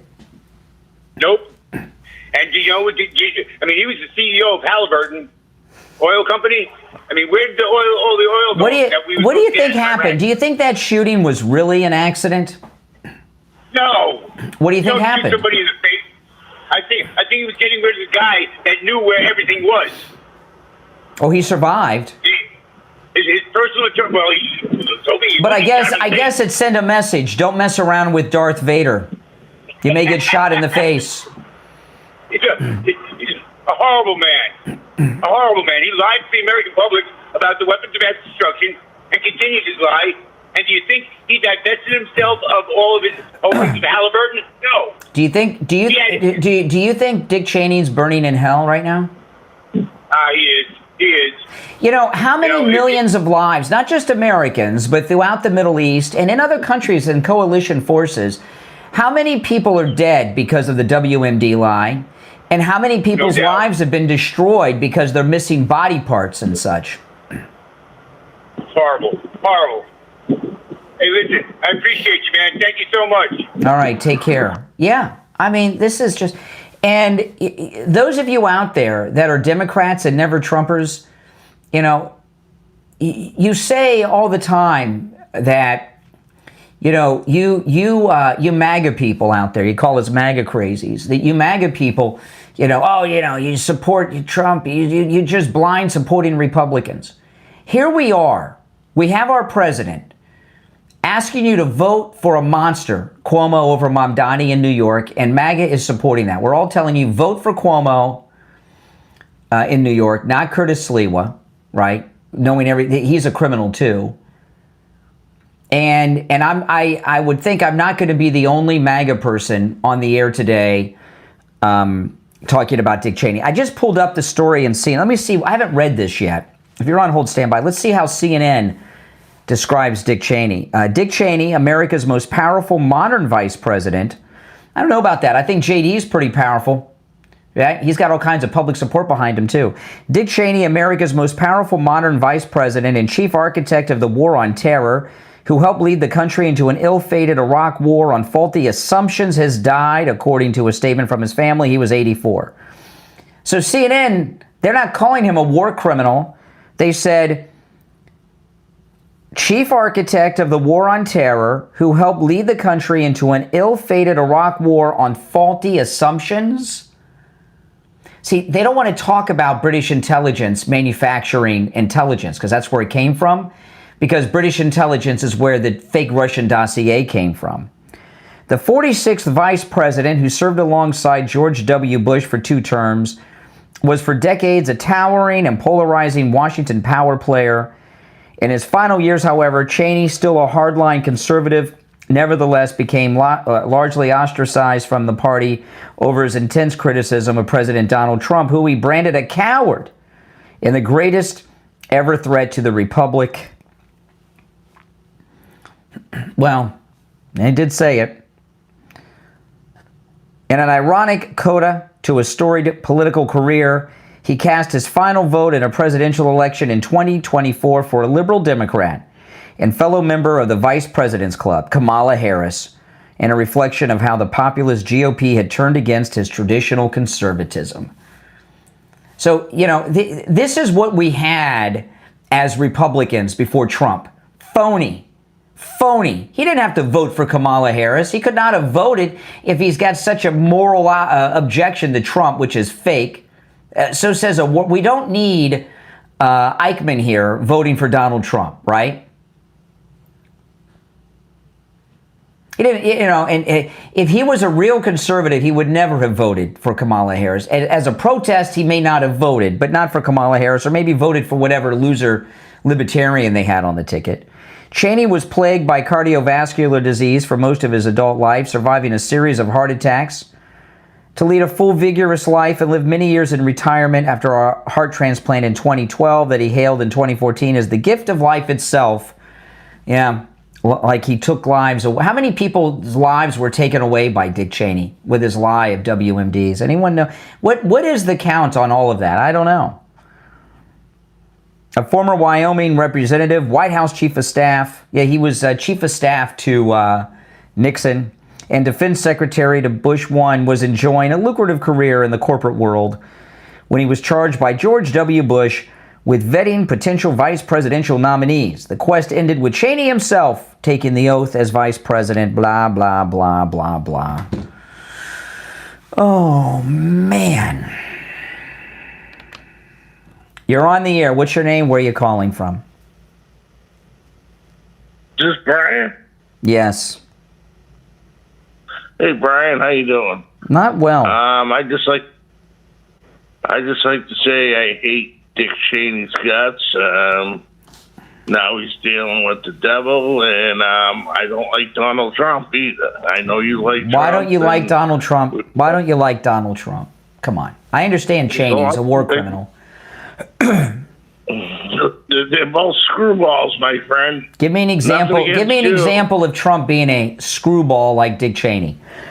Look at the way he acts. Look at the way he acts. Look at the things he says. As an example, what are you talking about? Give me the most recent example of Trump doing something you object to. What's that? Like that? What? Making fun of handicapped people. Say that. He didn't make fun of handicapped people.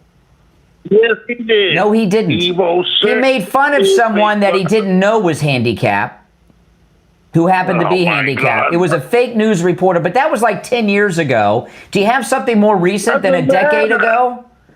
Do you have something more recent than a decade ago? Oh, Brian, have a good day. Let's go fishing sometime. I wouldn't go. Why would I go fishing with you? Some never Trumper. I think you're a good guy. Just think that you've been drinking too much Kool-Aid.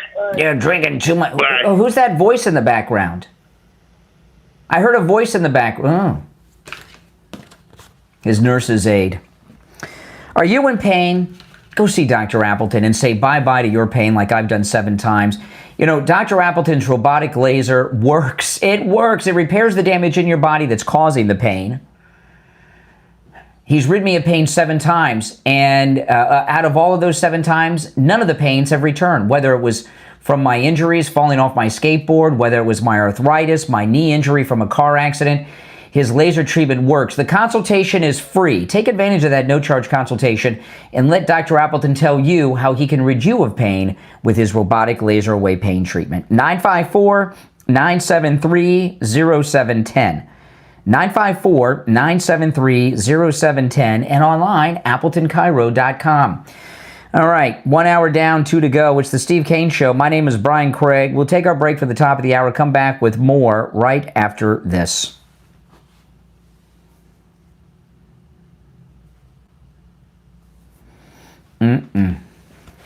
I'm sorry, guys. I am plenty pissed. Plenty pissed.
What the heck is this?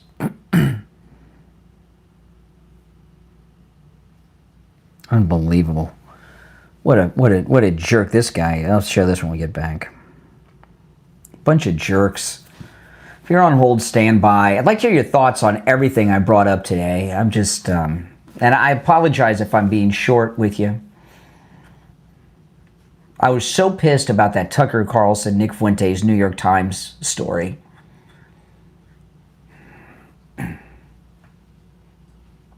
I wouldn't be surprised if they come out with some BS that Dick Cheney in his dying breath said, vote Mamdani. Would you be surprised? These people have no shame.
All right, we'll be back in less than a minute.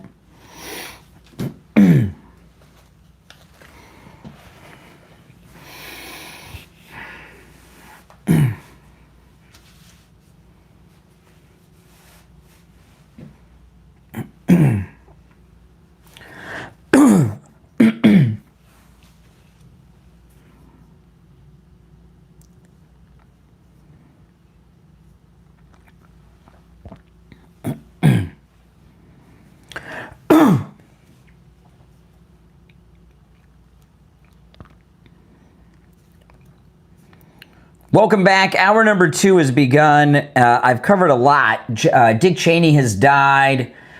We're also talking about the Mamdani race with Cuomo and some new stuff on Tucker. I'm going over X because Dick Cheney died. See what they're saying. Listen to this what somebody wrote here. Breaking news: Dick Cheney dead at 84. And then this person writes this: for decades, Dick Cheney served our nation, including as White House Chief of Staff, Wyoming's congressman. They only had one congressman, at least at the time. I don't know how many they have now. Secretary of Defense and Vice President of the United States. Did he really serve our nation? Who was he serving? I think he was screwing our nation is what I think he was doing. Can I say that, Mike? I don't know. You got to dump me? I don't know. Then they go on. Listen to this. Dick Cheney was a great and good man who taught his children and grandchildren to love our country and to live lives of courage, honor, love, kindness, and fly fishing. We are grateful beyond measure for all Dick Cheney did for our country, and we are blessed beyond measure to have loved and have been loved by this noble giant of a man. Now, this tweet is by someone I've never heard of before. His name is Jake Sherman. So I clicked him on. Founder of Punchbowl News. He's got some connection here to MSNBC and NBC News in his bio. And he's an author of a New York Times bestseller, The Hill to Die On. I mean, who is this guy? Has anybody ever heard of him? I mean, MSNBC. See, this is what's going to happen. They're going to start praising Dick Cheney, the man who's a war criminal that they called Darth Vader for years, because he voted for Kamala and trashed Trump. And his psychotic, lunatic Ava Braun of a daughter is going to be out there using the death of her father to try to elevate herself. See, the Cheneys have no morals. They have no integrity. They have no soul. So Liz Cheney has been sidelined. So now this is going to be her opportunity to come back in. You know, she is such a psychopath. She thinks she could be president one day. Could you imagine voting for Liz Cheney? She's going to make her move. Make no mistake about it. All right. Our number is toll-free 888-465-2631. 888-465-2631. You're on the air. What's your name? Where are you calling from? Good morning, Conservative Doug. Hey, Doug. And I certainly agree with the way you're feeling today, man. You know, you're cursing before. That was, I thought, certainly justified. You know, I'm not angry about the New York race. The New York race is a horse race right now. It's too close to call. Yeah. What I'm upset about is this praise that as soon as I heard Dick Cheney died, I knew the media was going to be putting him on some pedestal with angel wings. And you can see, MSNBC are already doing it. And this thing with Tucker Carlson is really it blew my. I just really lost it with this Tucker Carlson stuff I was covering earlier. Oh yeah, man, I'm done with Tucker. Done with the whole bunch of them. It really is sad that we have some. I used to think Tucker was a good guy. No more. Candace Owens, so she's gone. The whole damn bunch of them. Get rid of them. I am going through Twitter, because Dick Cheney's trending. All I'm seeing are reposts of that eulogy I just read. He served our nation with pride. I'm not seeing anything about lied, about weapons of mass destruction, war criminal, Darth Vader. Yeah, exactly. Well, you know how it is. Everybody, he passed away, so now we could be a little nice to him. But, I agree. One less terrorist in this world. Too bad. He died. Too bad. Couldn't happen to a better guy. Yeah. Anyway, the other thing is I was thinking that, our founding fathers made it so you had to be able to vote, you had to own property and be educated. And that was a big mistake letting everybody vote, because the main reason was that they didn't want anybody being bought off. And exactly what's going on today. This Mamdani guy, I'll give you this, give you that, free food, free housing, free everything. He's buying everybody off with this nonsense. It's not, no, the story that I led with today. See, I knew what I was just about 10 minutes before. I knew what I was going to lead with today, right? The polls. The latest poll has Zohan only 4.5 points ahead of Governor Cuomo. And there's another poll I saw yesterday that Cuomo's leading among women in New York, right? Yeah, isn't that something? And that's what I led with. And about 10 minutes before showtime, I came across this thing that Tucker and Nick Fuentes are doing with the New York Times that I brought. I may get into that again. And then as soon as I heard Dick Cheney died, I knew immediately that they were going to use him to attack Trump and bring out his psycho daughter to do it. These things are just pissing me off. But the thing about Mamdani, it's not about socialism. It's about the Islamification of New York City to bring down Western civilization. That's what it's about. Man. All that other stuff is just noise. And you hear some of his voters, that the idiots that have not a brain in their head, but they'll go out and vote. This is sick. I'm hoping that New Yorkers will wake up and vote for Cuomo. Let's hope. We're going to find out tonight. Take care, Doug. If you're on hold, stand by. And I want to apologize in advance if I'm short with you or nasty to you out of the blue. And I'm in such a mood today, and I really probably shouldn't be on the air this angry. I'm so pissed off at all this. Some people say, oh, you want to be pissed. This is not a controlled anger, okay? You can be pissed and be in control. I'm very emotional now, all right? I'm like a woman on her period, I guess. I don't know, or menopause. You're on the air. What's your name? Where are you calling from? Yes. You're on the air. What's your name? Where are you calling from? Once, twice. All right. You're on the air. What's your name? Where are you calling from? Hey, good morning, Brian. It's Greg. Hey, Greg. Yeah, Yeah, you do sound very angry today, and I understand why. Before you go on, I'm not talking. Let me. I want to talk to the audience for a moment. I'm not. You'll still hang in there. I'm here till 9, man. Did you hear the smile in Greg's voice? I'm in a bad mood, and it makes him happy. What a psycho! All right, what's on your mind? You saw the smile? We're on the phone. I heard I said there's smile. You could hear smile in your voice. Excuse me. Why. I said I could hear smile in your voice. Hear smile. Well, I'm glad you have some crazy That's a very common. That's a very common thing in broadcasting when you. But you know why you're angry? Because all these people you supported are letting you down. For example, Tucker Carlson, who was going to bring down Fox News, you and your wife touted, it's the end of Fox News. Marjorie Taylor Greene. But now, let me ask you a question, Brian, seriously. Hold on, hold your question while I answer all the phones. Go ahead. Yeah, go ahead.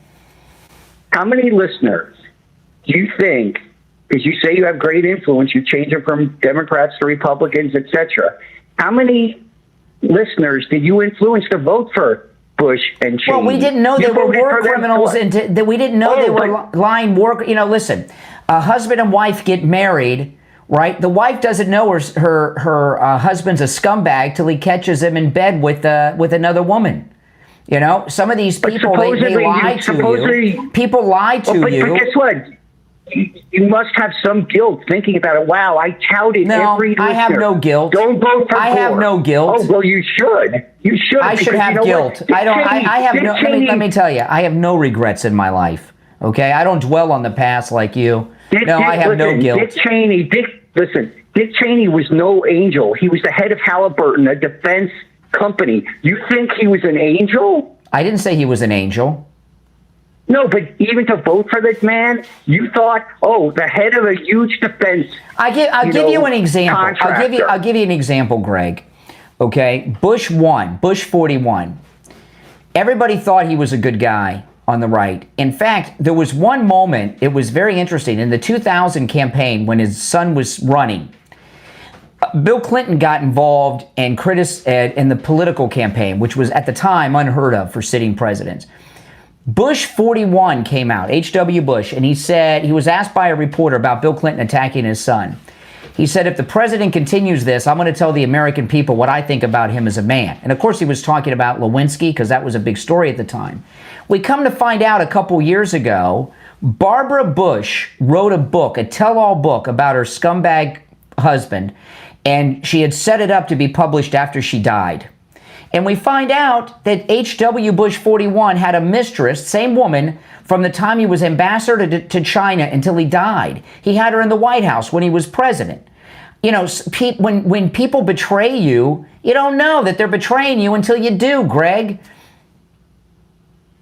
But you know what? You have an influence upon people, and guess what? You misled them. You led them down. I don't want to mislead them with you misleading people about me. Go get off the phone, jerk.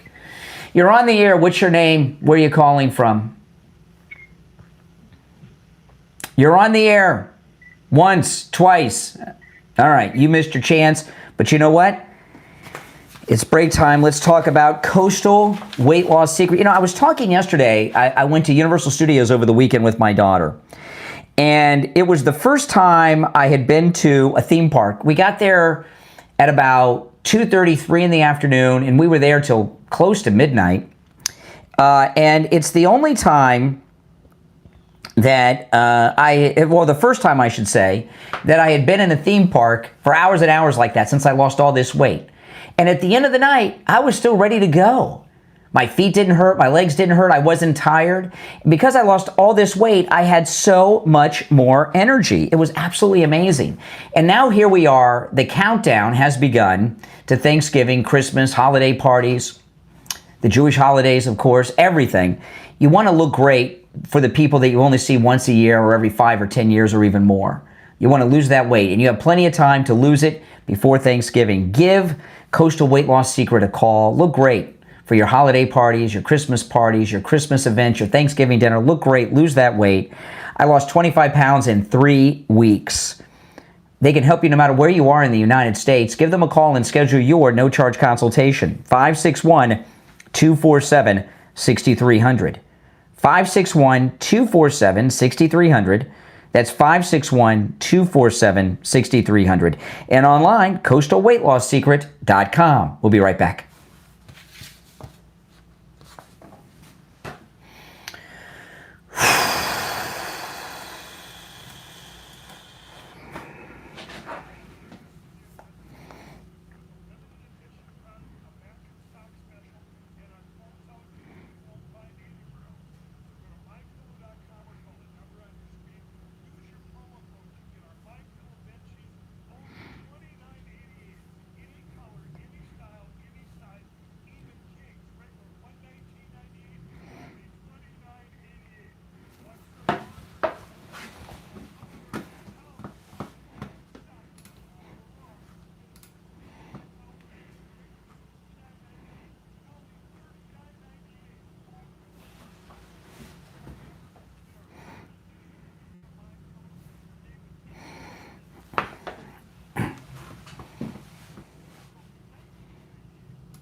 All right, we'll be back shortly, guys.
We'll be back in 1 minute, guys. 1 minute. So furious right now.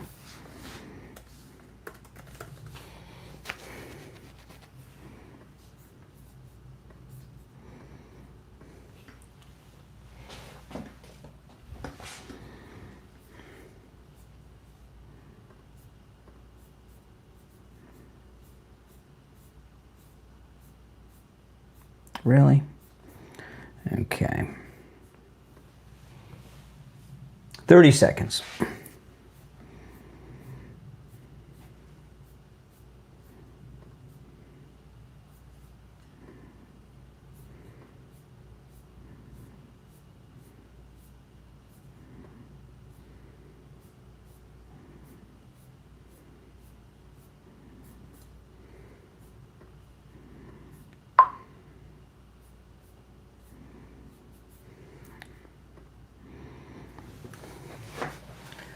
We're back. I'm Brian.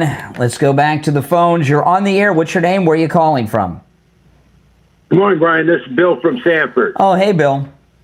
Yes, I must confess, 21 1 year ago, I was wrong about Dick Cheney and George Bush. Oh my goodness!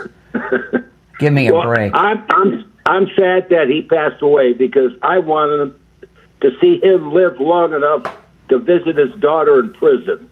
Yeah. Because I would rather have him be alive and see his daughter go to prison and before he died. Yeah.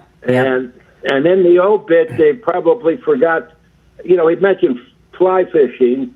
What about bird hunting? They didn't put that in there.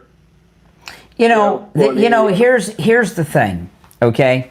Politicians, anyone who's president or vice president, half the country love them, half the country hate them in the best case scenario, right? That's kind of how it works, okay? Dick Cheney's special, okay? Dick Cheney and George W. Bush knowingly lied to us about weapons of mass destruction. And I don't know how many millions of lives have been destroyed by that lie, but they knowingly did it. Right? So, so that puts them, and they did a pretty convincing case. People say, well, how could you not have known?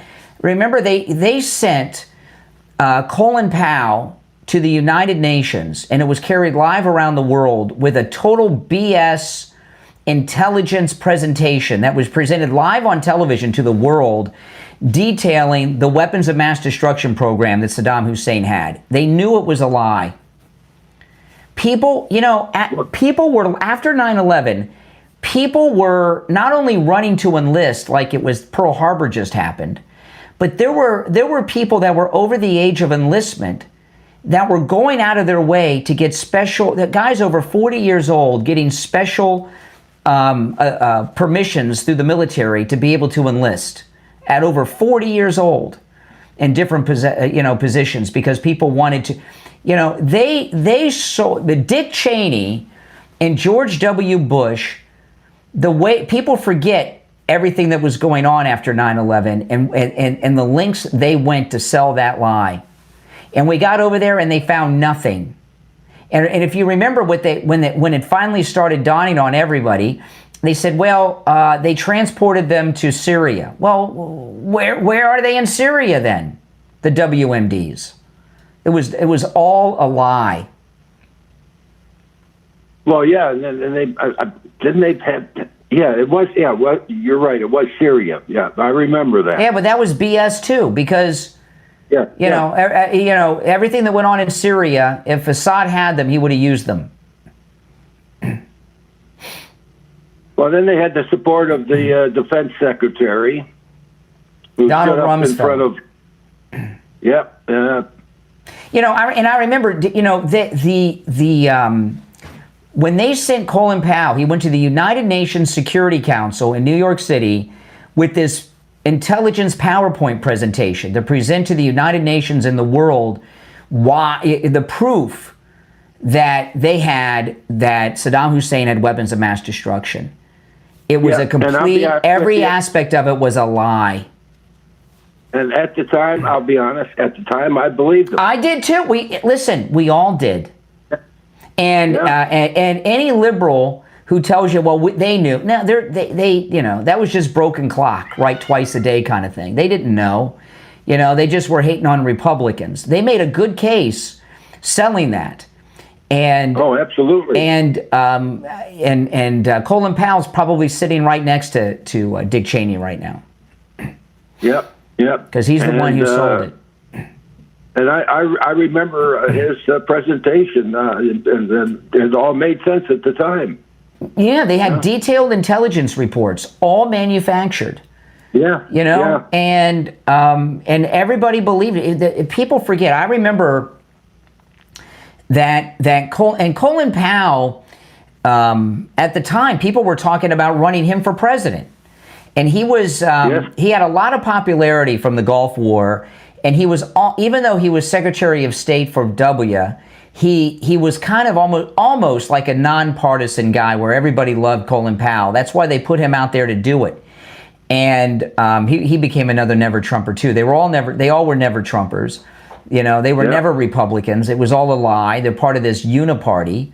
And people forget about that presentation they made. It was so detailed with fake manufactured intelligence, the most detailed thing you've ever seen. And now they're going to use the death of Dick Cheney to try to attack Trump with his psycho daughter, Ava Braun.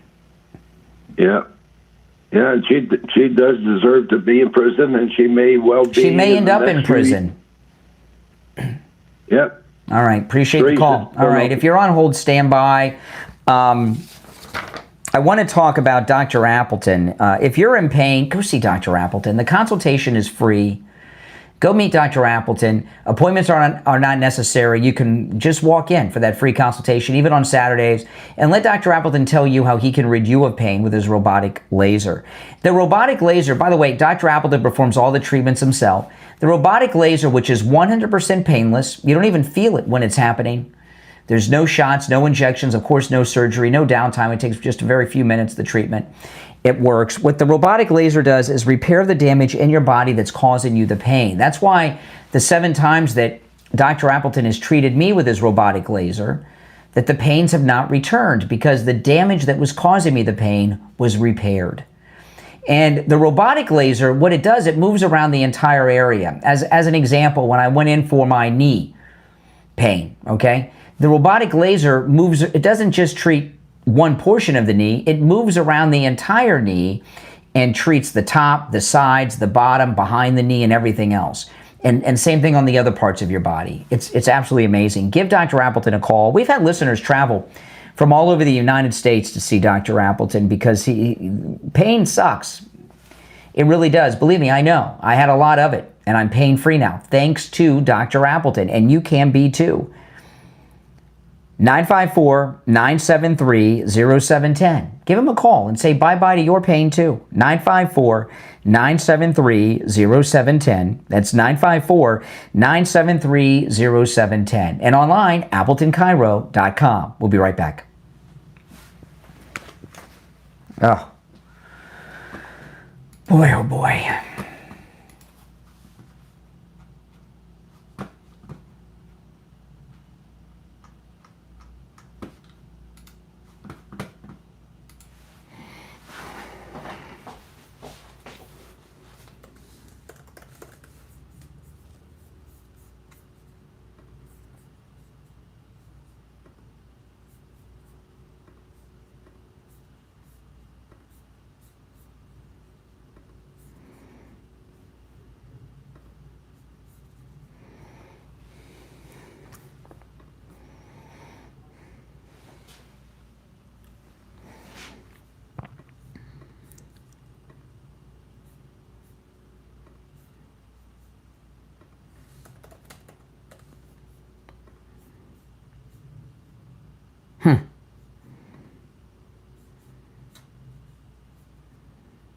Don't understand. There we go.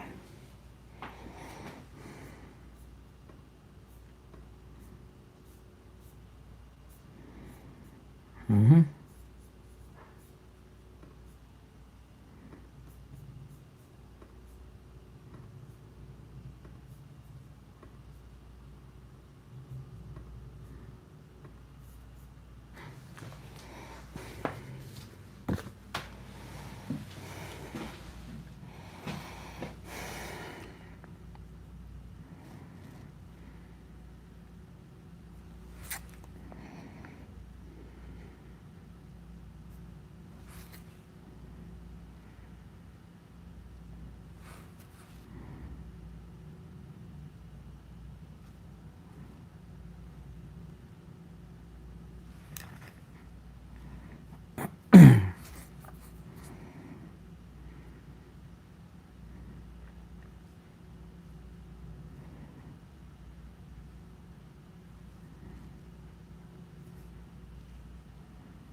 Welcome back, everyone. My name is Brian Craig. You are listening to the Steve Kane Show, Florida's longest-running radio show on the radio since 1977, celebrating 49 years on the radio. I've been covering a lot today, and yeah, I'm in a mood. I gotta tell you, and I should not let this happen to me because I don't. Hold on one second.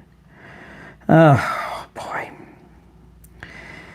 I'm getting text messages off the air and everything. This whole thing just burns me. But we do have some good news today. And that's the race in New York is a horse race right now, right? There's two new polls that came out late in the day yesterday. One has Governor Cuomo leading Mamdani among female voters. I mean, he's actually leading. He's in the lead among female voters, which is amazing. Overall, there's a poll that has Cuomo only 4.5 points behind Mamdani, when Mamdani was like 20 points ahead just a couple of weeks ago. So what's going on in New York is a coin toss. We're going to find out. And, yesterday I was playing that clip of Mamdani where he said that he has anxiety. He didn't even say he would win. He says he doesn't look to the future, And Mamdani, who has never accomplished anything in his life, now he wants to be mayor of the most important city on the planet, which is crazy. He's of that participation trophy generation. And if he may pull this through, or he may not. Okay, we don't know. It's that close in New York. And when I have followed, these new polls that show Cuomo ahead with women and only 4.5 points behind in this latest poll of everyone. And if it wasn't for Curtis Sliwa, this would be locked up. But I'm starting to see a lot of reports of people that are saying, I'm not going to vote for Curtis Sliwa, I'm going to vote for Cuomo. What usually happens with high-profile elections, and this certainly is the most high-profile mayor's race maybe in the history of the United States, certainly the most important one.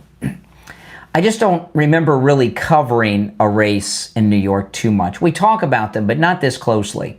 But in high-profile races, the media, the polls that we see, all we see, I tell you this, are fake push polls, and the fake push polls are out there pushing whatever agenda that the establishment want or the media want. And when it's a high-profile election, when it's election time, as we are right now, it's election day in New York City, you start to get more accurate polls, not 100% accurate, but you start to get more accurate polls because the pollsters and the people that promote these polls, they want to have some credibility. Well, we were within the margin of error. So the tightening of the polls, I think what we're seeing for the first time are accurate polls out of New York, is what's going on here. We're seeing the first accurate polls. And this 4.5 points, which is almost within the margin of error between Cuomo and Mamdani. It has Mamdani at 43.9, Cuomo at 39.4, and this narcissistic loser, Curtis Sliwa, at 15.5.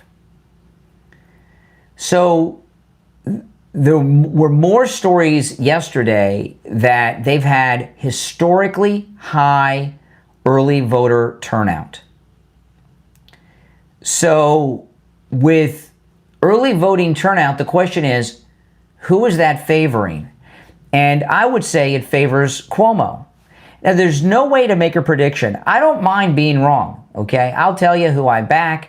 If I think I know who's going to win, I'll tell you. And if I'm wrong, I'm wrong. I don't care. It's I'm going to tell you what I think. This one's too close to call. And the polls, for example, this poll that has Mamdani 4.5 points ahead. We're talking about New York City. They're polling voters in New York City. So in that poll, even though it shows Mamdani 4.5 points ahead, I'm here to tell you there's a good chance in that very poll that Cuomo is actually in the lead. There's a good chance of that. You know why? Because Democrats, liberal Democrats, a lot of them will not tell you they're not voting for Mamdani because they don't want the pollster to think that they're a racist Islamophobe. Right? So in that poll, Cuomo could be ahead. Now, and tomorrow will be the day, you know, and you know, we still don't have endorsements from Obama, Schumer, Hakeem Jeffries, or Governor Hochul of New York.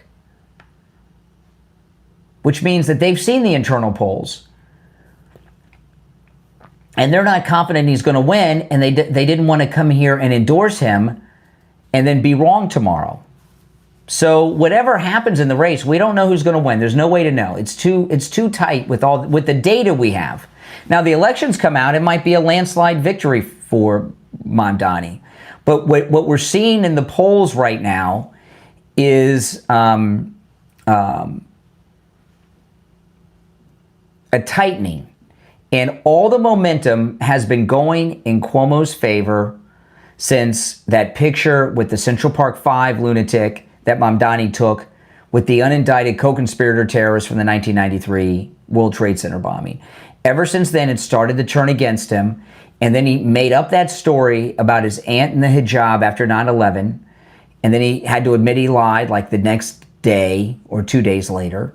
And the momentum has been going towards Cuomo ever since. And if you look at elections, this one is impossible to predict. But if you look at elections, whoever has the momentum wins.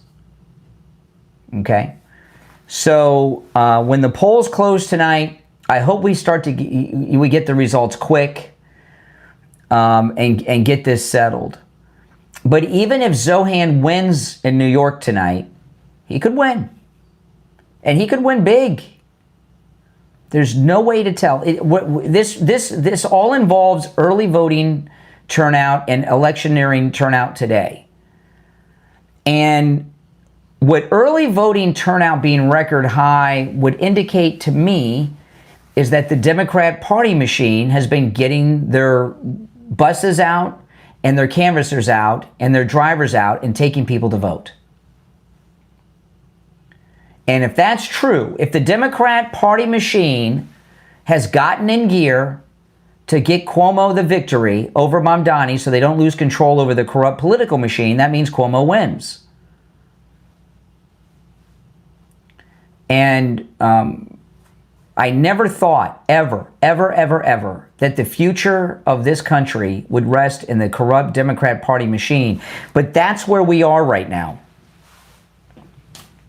Right? And, you know, for people out there on the left around the country that say Republicans, MAGA people, we're just so partisan, whatever Republicans say, we'll go. Look, from the president on down, almost all of us are saying vote for Cuomo, knowing everything that Cuomo is, everything Cuomo's done, and he'll do terrible things if he were to become mayor too. And it would probably elevate him where he might even be the nominee for president for the Democrats next time or two. It could happen after this. He could come in and be redeemed and become their nominee down the road using this as a springboard. That's probably why he's doing it.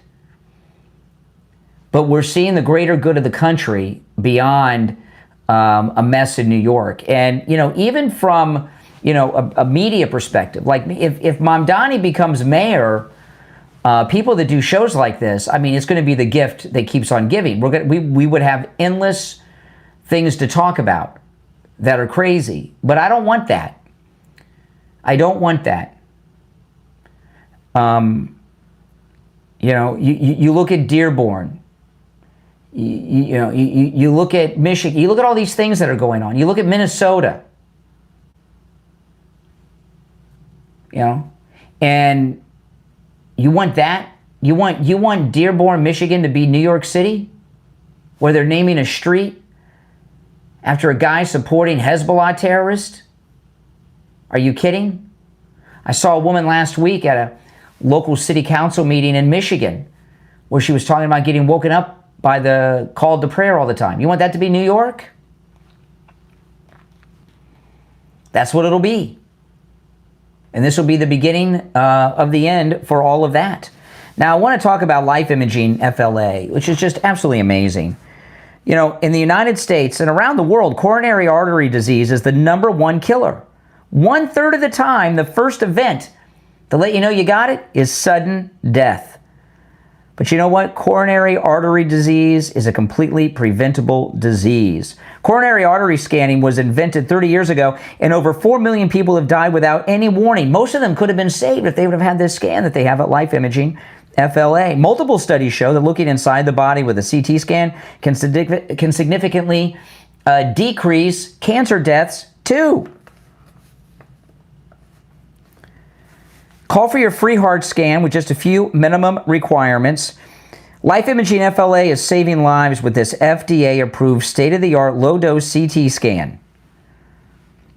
When you're over there, make sure you ask them about their cancer screening and their virtual colonography, okay? Call Life Imaging FLA for your free heart scan right now with just a few minimum requirements, valued at $699. From your cell phone, call pound 250 and say free heart scan. Again, from your cell phone, that's pound 250 and just say free heart scan. You'll be connected in seconds. We'll be right back.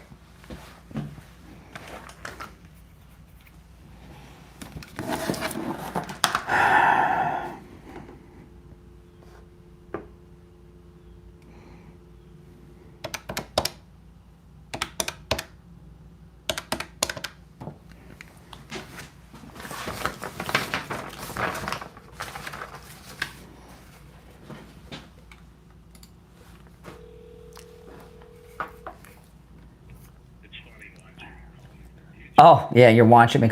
Yeah. Anything going on? Oh. Okay, all right.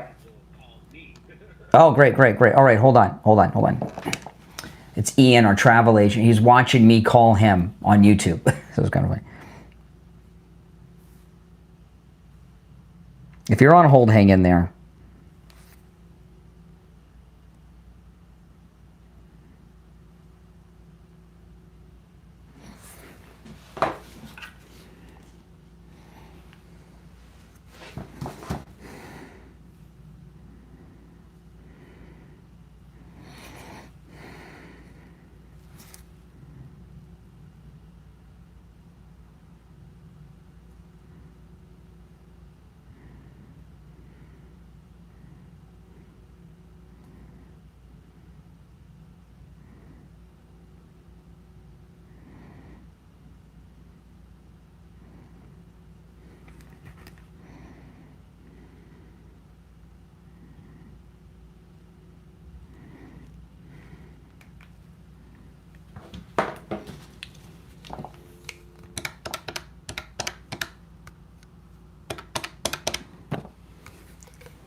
Hello? Yeah. Yep. Okay, you there?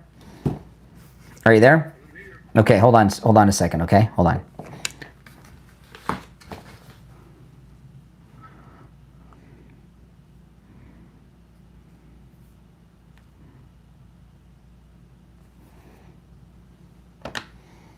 All right, Steve, you there? Yes. Okay, we got 90 seconds, okay? So hold on. 90 seconds.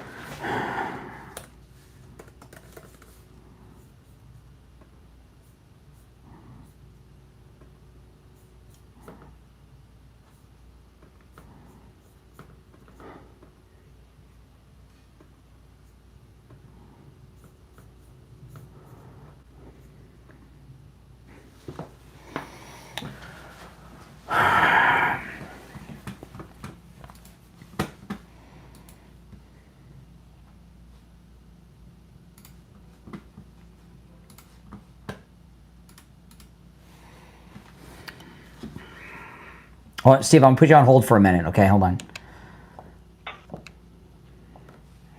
Okay. Are you there, Steve? I'm here. Okay. About 30 seconds. 30 seconds, okay.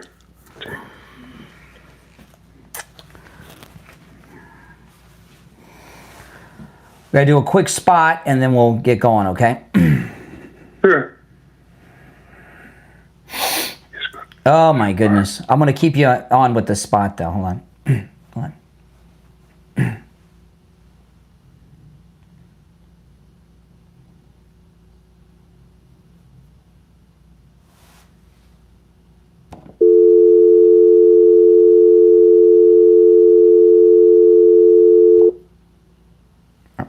All right, we're back. I'm Brian. Steve Kane with us. Hey, Steve.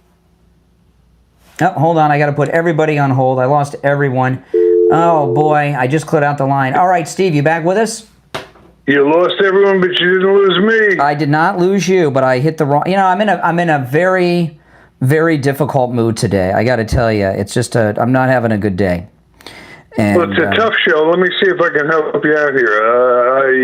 I've been following, as has everybody, what's been going on with great interest. But I see it different than any of the other analysts.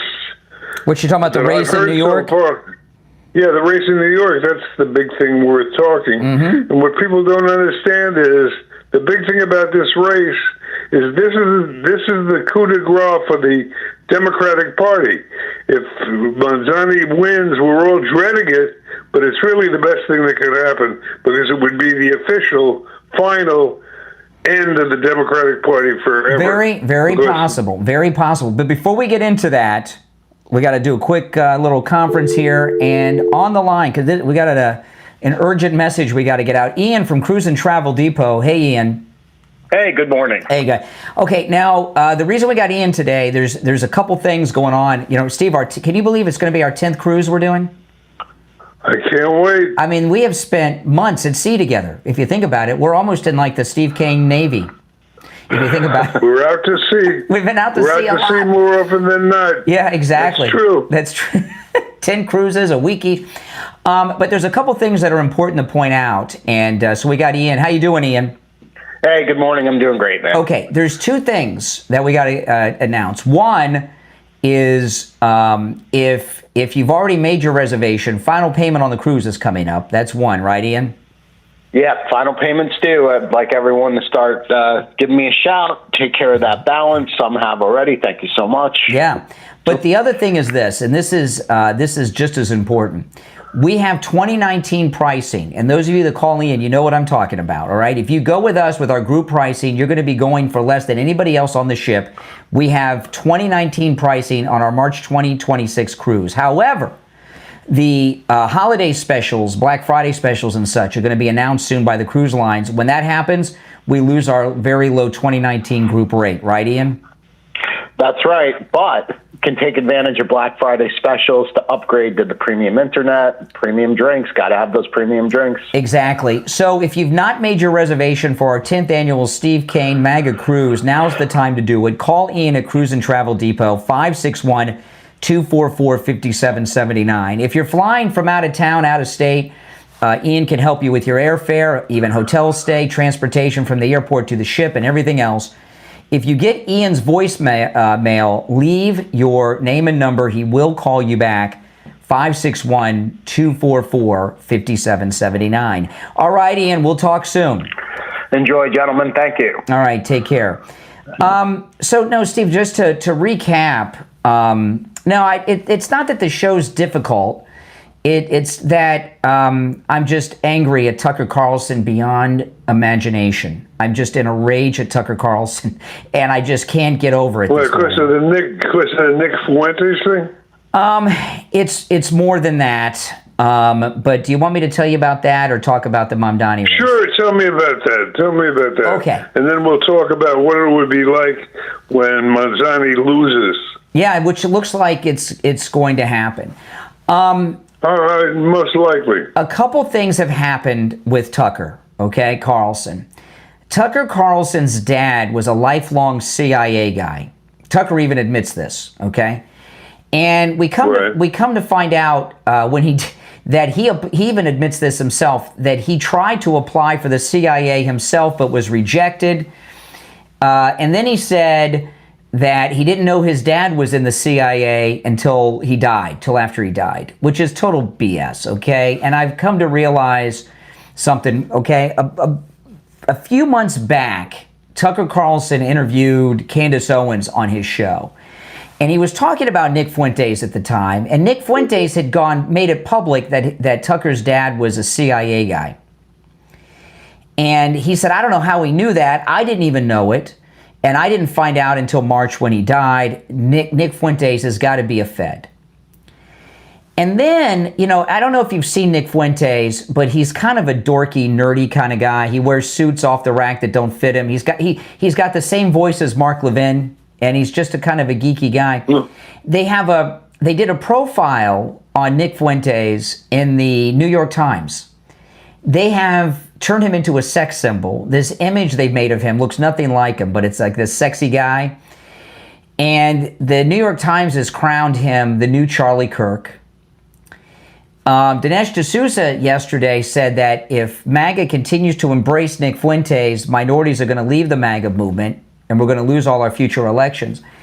And I realized, putting all this together, that Tucker Carlson, who does have a history of trashing the president, who is probably CIA, as is Nick Fuentes, is a Fed, that Tucker Carlson is involved in a psych op with Nick Fuentes to discredit the MAGA movement by promoting this white supremacist neo-Nazi. And I'm just so furious that he's still parading around at the Turning Point events and everything else. And this is all happening right now, and it just this new thing that they got in the New York Times crowning Nick Fuentes the successor to Charlie Kirk. I'm just in a rage with this. There's a whole bunch of stuff in the New York Post today about Nick Fuentes and Tucker Carlson. Yeah. And you know my position on this. I think that the press gives much too much attention to this Tucker Carlson. Since Tucker has left mainstream radio, I know he has a following on the internet. There's no question of that. But I don't really think it matters. I really don't think it matters. What matters is what's going to happen if Mamdani, or whatever, however he pronounces. I've got a resistance to pronouncing his name properly. Yeah, me too. I know what his name it really is. I call him Zohan on purpose. I know his name is Zoran. Zohan is right. You know, that Adam Sandler movie, the hairdresser from the IDF. But I think you guys have just given these people in the MAGA movement just too much power that they don't deserve. Now, Tucker Carlson is involved in an effort to destroy Trump in the MAGA movement, and he's doing it with Nick Fuentes. I'm telling you. And but why do you feed into it by giving it such coverage? I'm not feeding into it. I'm exposing it. Well, when I say you, I don't mean you personally. I mean the people out there that are pissed at Tucker. Why give him the exposure? Because because I think he needs to be called out for what he is and what he's doing. I mean, it's that's why we don't because we don't want these people in our movement. We've got the greatest political movement in history of this country. And they're out there working to destroy it. And what you're doing is sharing it. And what you're doing is sharing. You're doing it in a way that shares the stage and promotes Tucker Carlson. It doesn't do Tucker in. You don't think Tucker loves the publicity and the limelight and the fact that you guys are breathing life into him? I'm so in a rage about it. I can't contain myself. You can't help yourself. No, well, okay. I know, you know, and I shouldn't, you know, I know. I'm reluctant to even talk about it. Sounds like kind of a version of Trump derangement syndrome. No, no. Call it Tucker derangement. No, he's still on the invite list at Turning Point events. He'll probably be at CPAC Tucker. He needs to be removed from all of these lists, and he's got to be purged from our movement. Tucker, that's all. But Mamdani, let's talk about the good news, and that's the race. Okay, there's 2 new polls out. Okay, out of New York, they came out late yesterday. One of them I'm going to put you on hold, Steve, while I answer. Our lines are just, the lines are ringing off the hook. Okay, there's 2 polls. Did you see them? No. Okay. No, I heard you talk. Okay. I heard you talk about them. Okay. One poll has Cuomo polling ahead with women. These are all New York polls, and the other one is of everyone has Mamdani only 4.5 points ahead of Cuomo, and he was 20 points ahead of him like 2 weeks ago. So the momentum has been in Cuomo's favor. It's very difficult to call this race, though. I mean, when it comes, and you want to know what makes it difficult? Because the thing that is totally unique about this race, there has never been a political race in New York that I know of, or actually any race that I can think of, where the paper or the papers have taken such a strong, direct editorial stand in their news coverage. I've never seen anything like it. I mean, they have really gone after. I mean, their heart's in the right place. There's no question of that. But they've just it's an unprecedented attack. The race can't be called. It's too close. But the final early voting numbers were a historic high in New York, and I think that goes in Cuomo's favor. And I was talking about this poll that has Mamdani only 4.5 points ahead. A lot of these liberal New York voters, they'll say they're voting for Mamdani because they don't want the pollster to think they're a racist. So Cuomo could be ahead in that poll, if that's true. He could actually be ahead of the poll. It's possible that Mamdani could win it, and nobody thought that was possible at one point. Either one of them could win at this point. We got a break. We're at the end of the hour, but we got 1 hour to go. It's the Steve Kane Show. Calls on hold, stand by. Steve Kane is here. I'm a pissed off Brian Craig. We'll be back after the top of the hour. All right. We're in break. Oh, my goodness. Are you there? Yeah, but everybody, do you need to talk to me? Hold on. Let me put you on hold. Yeah, what's up?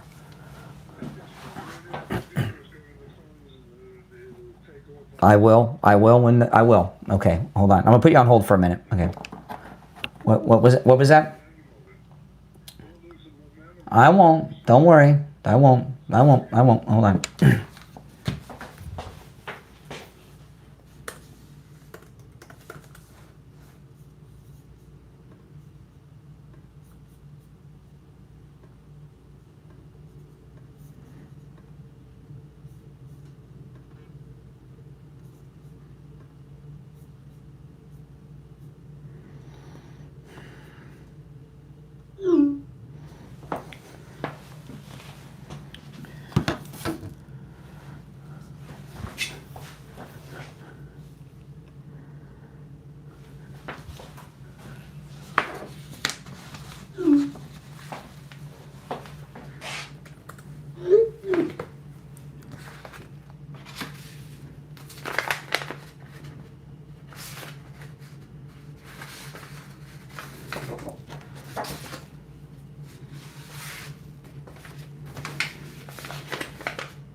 Oh my goodness.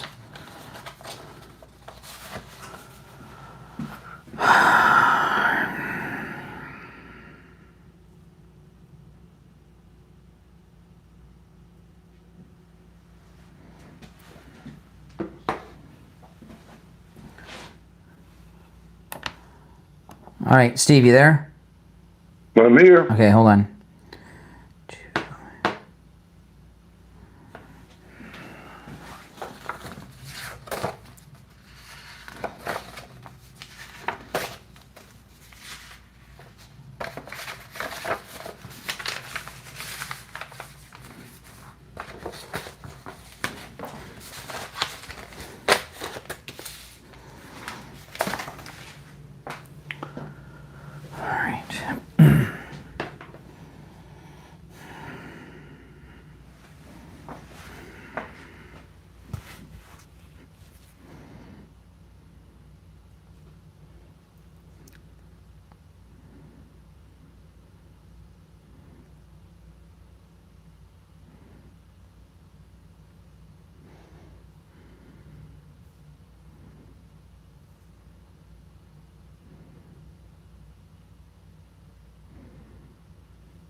All right, 1 minute.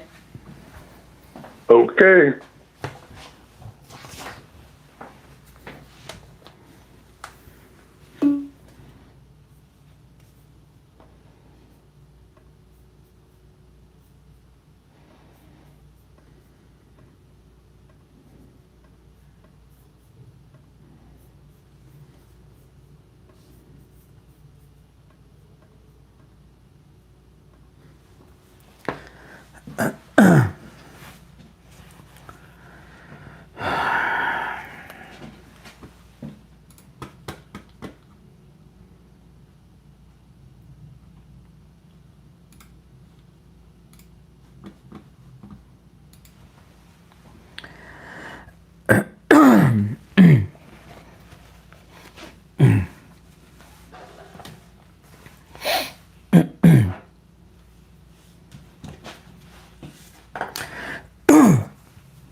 All right, we're back. It's the Steve Kane Show. Steve Kane is here. I'm Brian. You want to take some calls? Let's definitely take some calls. And I'd like people to comment, if they would, on my theory. You know how I love my little sayings. There's one that covers this. The Democratic Party right now, excuse me, my throat's a little raw this morning. The Democratic Party has one foot in the grave and the other on a banana peel. Yes, that's true. And they'll never recover if this guy is elected. And that's why I'm kind of rooting for him, in addition to the fact that it's going to make for great talk radio. Yeah, well, all right. Okay, there you go. You're on the air. What's your name? Where are you calling from? Hello, Jason, Virginia Beach. Yes, Jason. Jason, how are you doing? Hey, great, thank you. Great to talk to you guys. I read an article, it's on the Daily Mail right now, about Texas Governor Abbott charging 100% tariff on people who want to move from New York City specifically. I saw that. Yeah, what does 100% tariff mean? It sounds like a great idea. I don't know. It sounded more like a joke to me. I have no idea what that means. I didn't know states had tariffs. I think you might have been making a joke. It does sound like kind of a tongue-in-cheek remark, to be cute. Yeah. We don't want they don't want liberal New Yorkers. You don't want to lose your sense of humor either. Exactly. All right, Virginia Beach. Yeah, thank you very much. Yeah, thank you for your call on that. That'd be great. Okay, yeah, it would be great. So are you predicting a Mamdani loss tonight, Steve? Me? Yeah. If I had to bet, I'd predict a win. You predict a win? Okay, that's the same. If I had to, but it's going to be close. There's no doubt about that. All right, then hold on. I'm going to put you on hold while I answer our phones. Are ringing off the hook. Okay, but you predict close. You predict close. Oh, there's no question. You don't think it's going to be close? Well, that would lean in Cuomo's favor. If there's the higher the turnout, the better chance of Cuomo winning. Is my guess. That's true. Yeah. That's true, but the question is it going to be close? I don't think there's any question it's going to be close, because Mamdani had such a humongous lead to begin with. All right, back to the phones we go. All right, let's go. You're on the air. What's your name? Where are you calling from? Hey, Brian, it's Mike from Massapequa. Hey. Hey, Michael. Yeah, I just wanted to agree with Steve.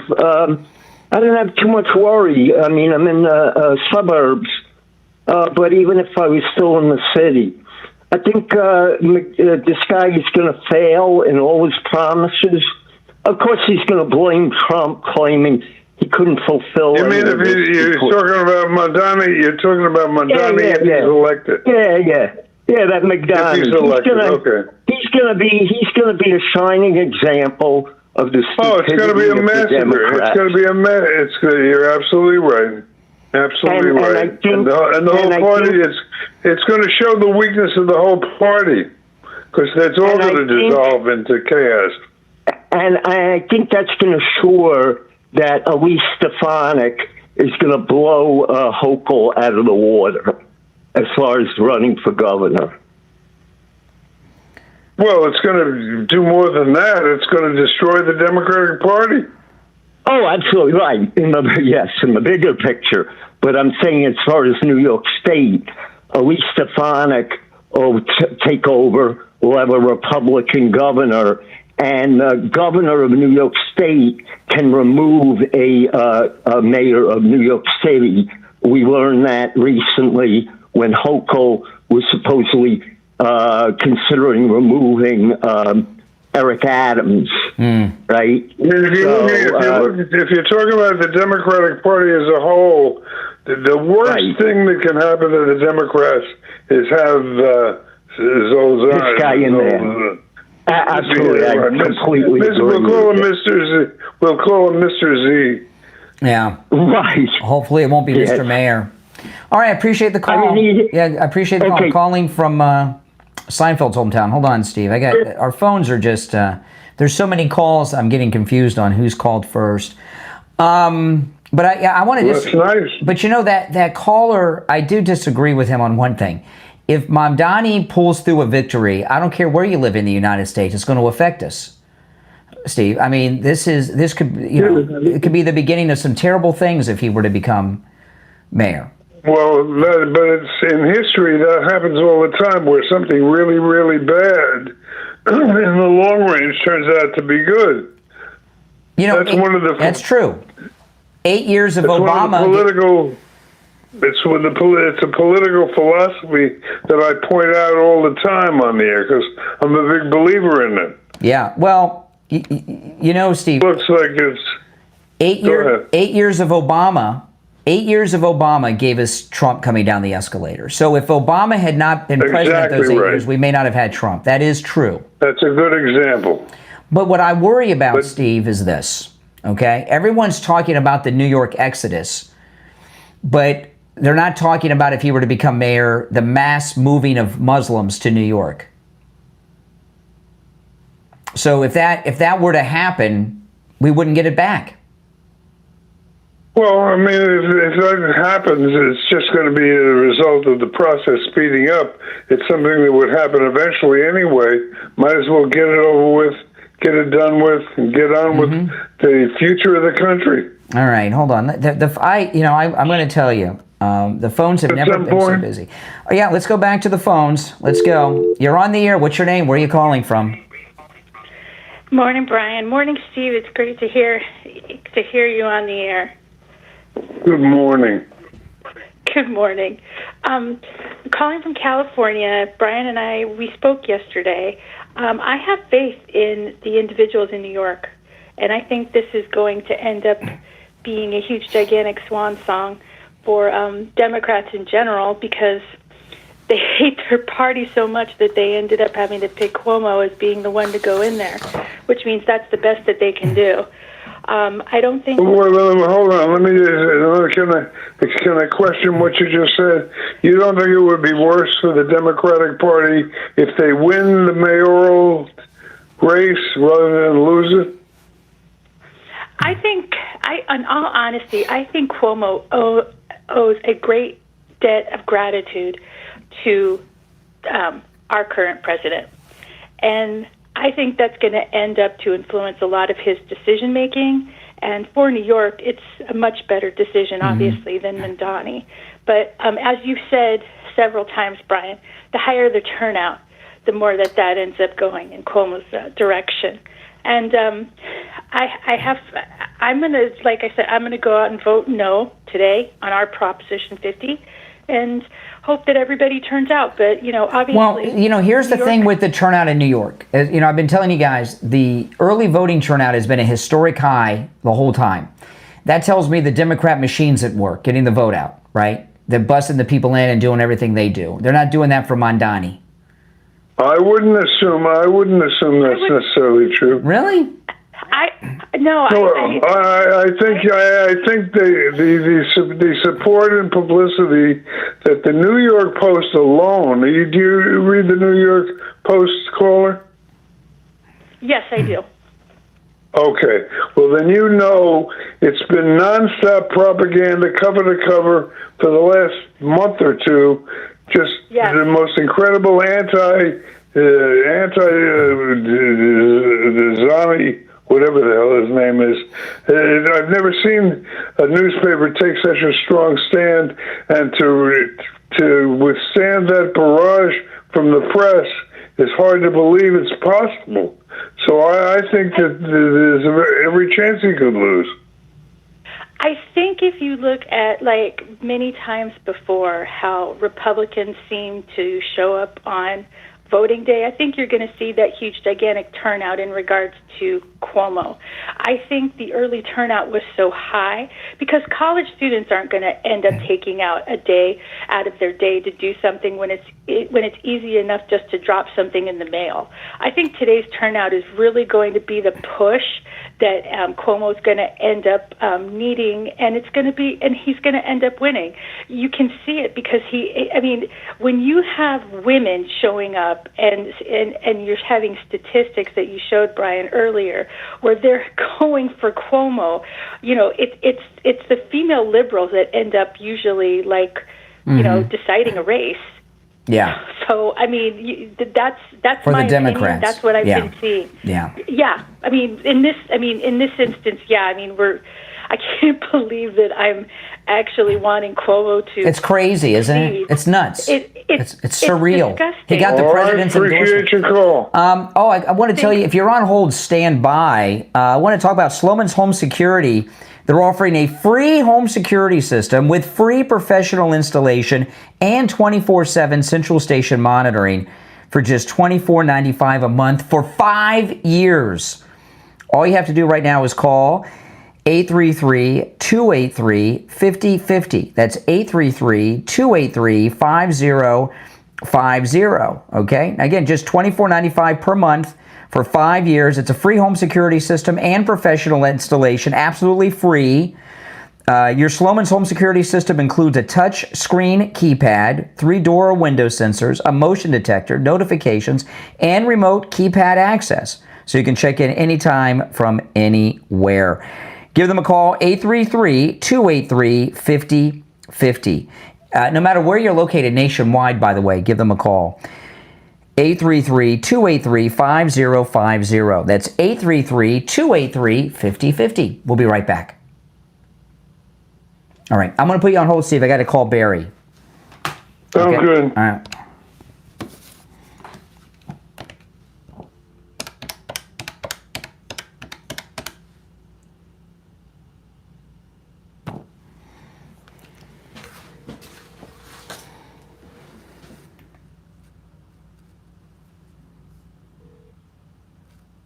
Hey, Barry, you're back. Okay, hold on.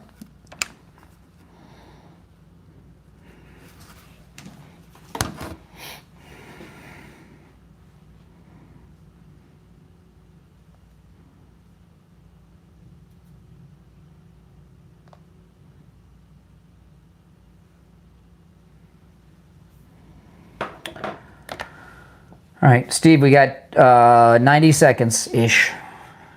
You got it. And then I'll put Barry on in just a minute. I'll wait till we're closer. Oh, man. I hope we get the results early. They should be early. They probably will. Yeah, they should be early. Come on.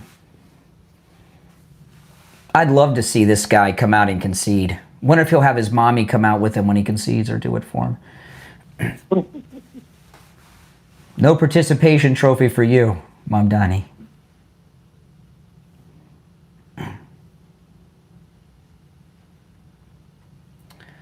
But, he hasn't gotten any major endorsements from any of the big Democrats. Not one. That means... But when we get back, I'm going to read in the first 3 pages of the New York Post today, what the headlines are. Okay. And you'll see what I mean. All right, wait till that. But I got to go to Barry first. We got 50 seconds. Okay.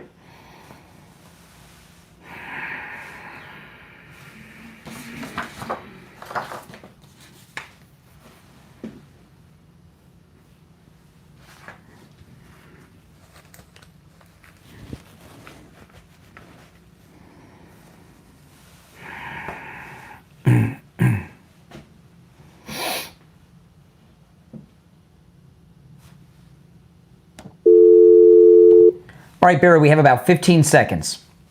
All right. Okay. Here we go.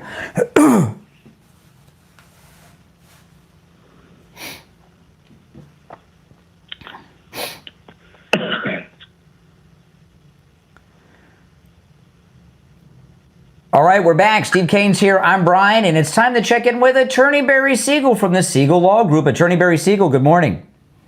Good morning, Brian. Good morning, Steve. How are you gentlemen doing today? Great. Good morning. Great. Barry just got back from a cruise, and we're planning ours now. So, cruises are great, aren't they, Barry? They're great. Yes, absolutely. Absolutely. But, it's interesting. I wasn't going to talk about this, but, you always have to have a plan, and sometimes plans change.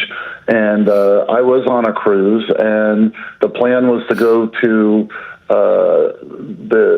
the Eastern Caribbean, and for reasons that we all know, the hurricane that came that was here a few days ago, we had to divert and do the Western Caribbean. And so sometimes plans change. And today I was going to talk about plans, and we have, of course, we're a law firm that helps people with their estate planning and their elder law planning. But there's all kinds of planning that we all do every day. We have healthcare plans and fitness plans and travel plans and meal plans, and teachers have lesson plans. Yep. Business people have business and strategic and succession plans. Medical, you have treatment plans and long-term care plans and wellness and nutrition and even nursing care plans. We even have wedding plans, Plan Bs like backup plans, 5-year plans, and in sports they have game plans. So there's all kinds of plans. We plan every day. But if you think about it, when you're talking about some of the most important things in life, our family, our loved ones, the assets that you acquire, and what you've worked so hard for, all of that is encompassed in your estate plan, making sure that you leave behind a legacy that's going to take care of the people you love with the assets that you've earned over your lifetime. And so that's so important, not only to do it, but to also make sure that it's up to date so it will work when you need it to work. And that's what we do at the Siegel Law Group. We actually have one of our Living Trust seminars this morning at 10 a.m. in Boca Raton at the Spanish River Library. It's a large room, so I'm sure there's still room if anybody would like to join. You just have to call our office and let them know you'd like to come. And of course, we have other ones coming up as well. Yeah, and I want to mention, one thing you do these free reviews for people for their revocable living trust or their wills, whatever, even if it was done by another law firm. And you talk a lot about making sure everything is funded, is in the trust. And I was wondering, are you getting people now, Barry, that are making sure that their crypto is part of the trust? Because I bet you that's something like, you got your crypto wallet and it's on your iPhone. You got to have that in your trust too. Yeah, that's a topic that comes up from time to time. I bet. So we've been having those conversations with clients. Yeah, that's a big one. It's a kind of a new thing, but those crypto wallets are getting bigger and bigger all the time. Listen, if you want to go to the workshop today or one of the upcoming ones, call. They're always free, and when you call the Siegel Law Group, they'll give you all the info on that. Or if you want to schedule your no-charge in-office consultation with the Siegel Law Group, do that as well. Here's the number, 855-FLA-3782. 855-FLA-3782, and online, SiegelLawGroup.com. All right, Attorney Barry Siegel, we'll talk later in the week. All right, thank you guys. Have a great day. All right, take care. All right, Steve, I'm going to put you on hold for a moment. We only have oh my goodness, we only have about 10,000 calls coming in. So, and operators are not standing by. I added a bunch of lines to our phone system here. We have more phone lines than we have had at the last 10 studios combined. Wow. I know, it's crazy. And we still fill them up all the time. All right, you want to take some calls? Yes. All right, let's go. You're on the air. What's your name? Where are you calling from? Back from St. Lucie. Okay, what's up, St. Lucie? Hey, I want to know, how come Bush and Cheney never got answered for their war crimes in Iraq? They lied about WMDs and nothing ever happened to them. Yeah, well, I think something's happening to Dick Cheney right now. Oh, I have no doubt about that, but what about Bush? Now I get the same thing will probably happen to him. You know, the fiery pits of hell are there. You know. They lied about it. Dick Cheney's down there with his friend Colin Powell and Saddam Hussein. They're probably all sitting around in a waiting room somewhere. Is that what you're worried about on election day, caller? Exactly. Yeah. All right. Appreciate it. Thanks for your call. Goodbye. Get lost. Yeah. Exactly. Oh, yeah. Sorry about that. With emphasis on get lost. I like the get lost. We were talking about the propaganda effect of what's been going on in the New York media. Look at the front page it's election day, right? Yep. And look at the front page headline, full page headline, front page of the New York Post. Keep the commie out in big block letters. I mean, you can't take that day after day after day without it having a massive effect on the overall vote. Yeah.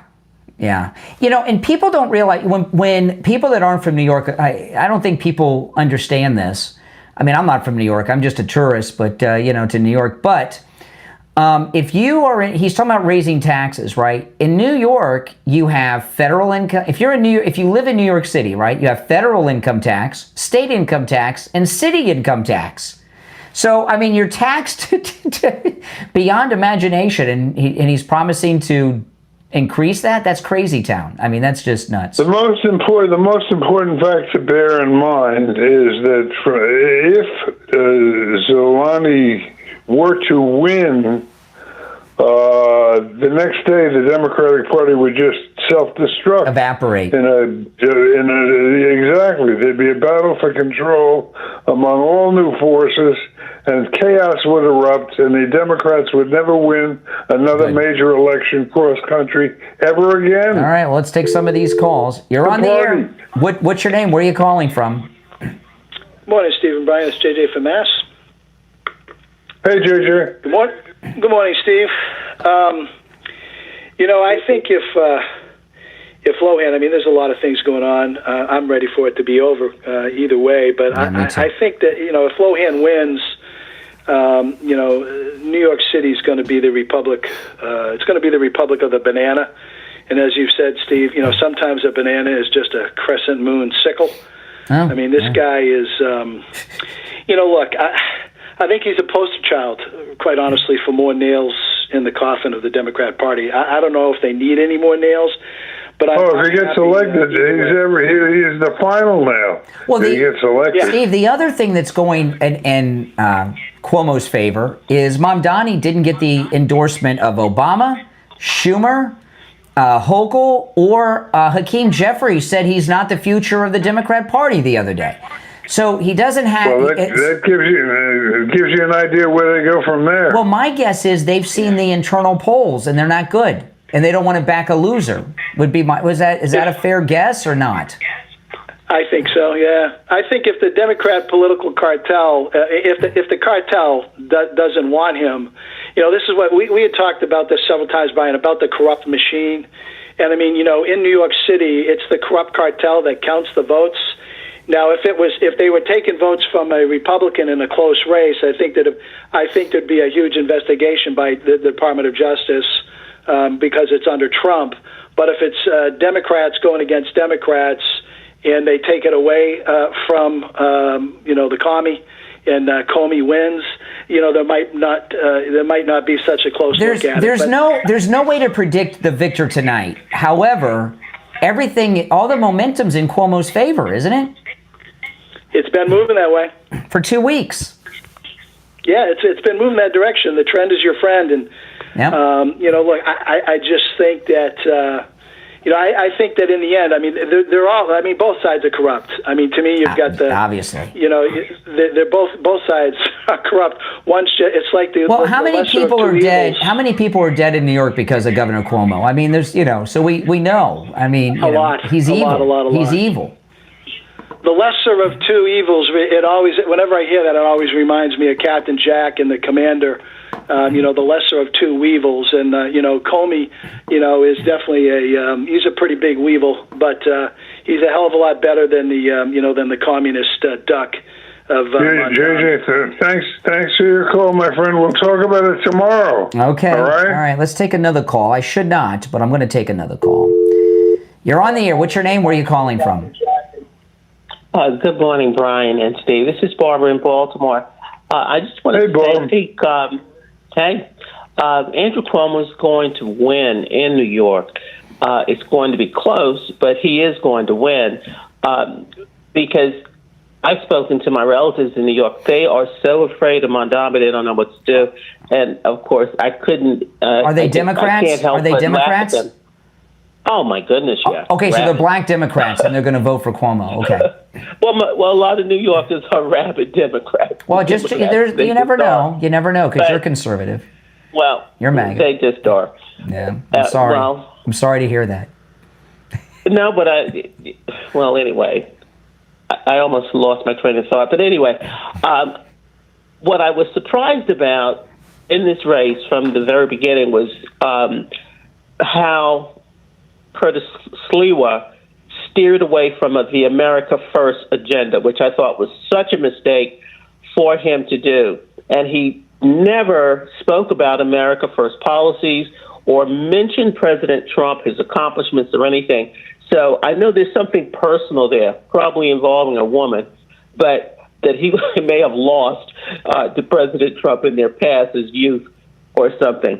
But Cuomo is going to win in New York, and he's still not going to. He's going to be the same left wing person that he is. He's already said he's going to keep it. Well, what's going to happen to the?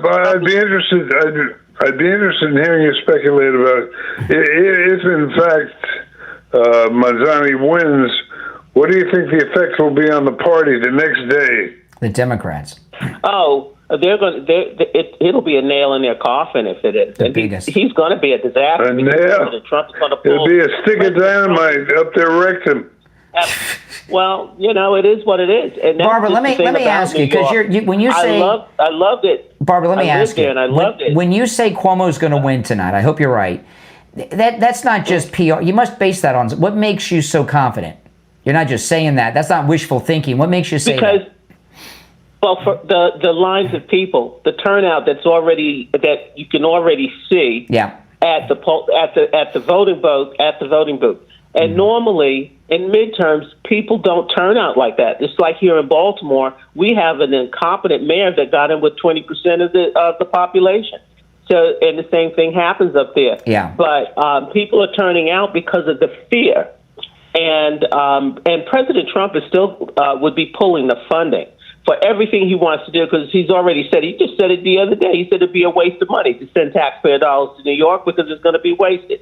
So, and Cuomo is not going to be able to do he says he's going to keep the sanctuary. Well, President Trump is in charge of that. And I'm not even concerned about a lot of Muslims moving to New York if Mamdani wins, because President Trump is still in control of immigration. He still is going to have ICE.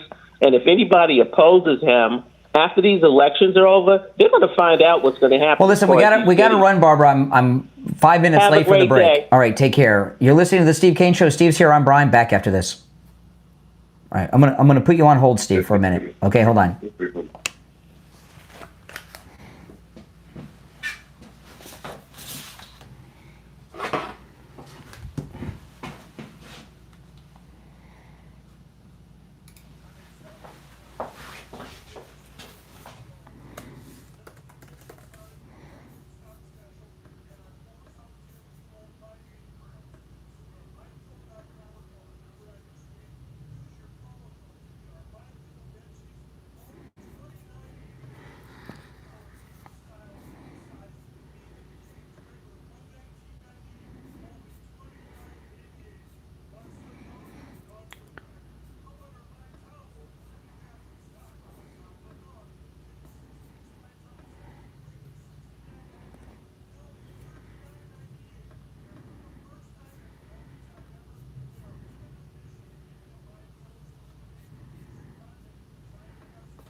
All right, Steve, you there? I am here. Okay, we got 90 seconds. Okay.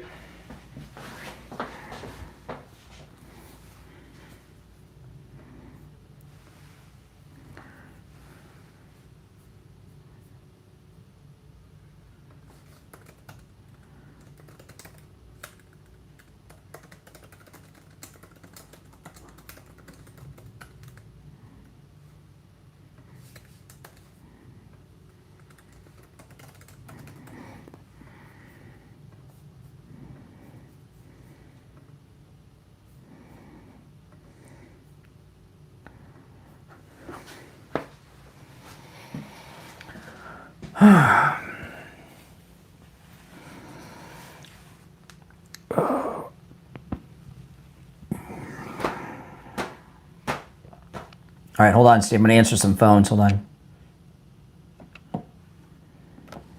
Okay, Steve, you there? Yes. All right, 20 seconds.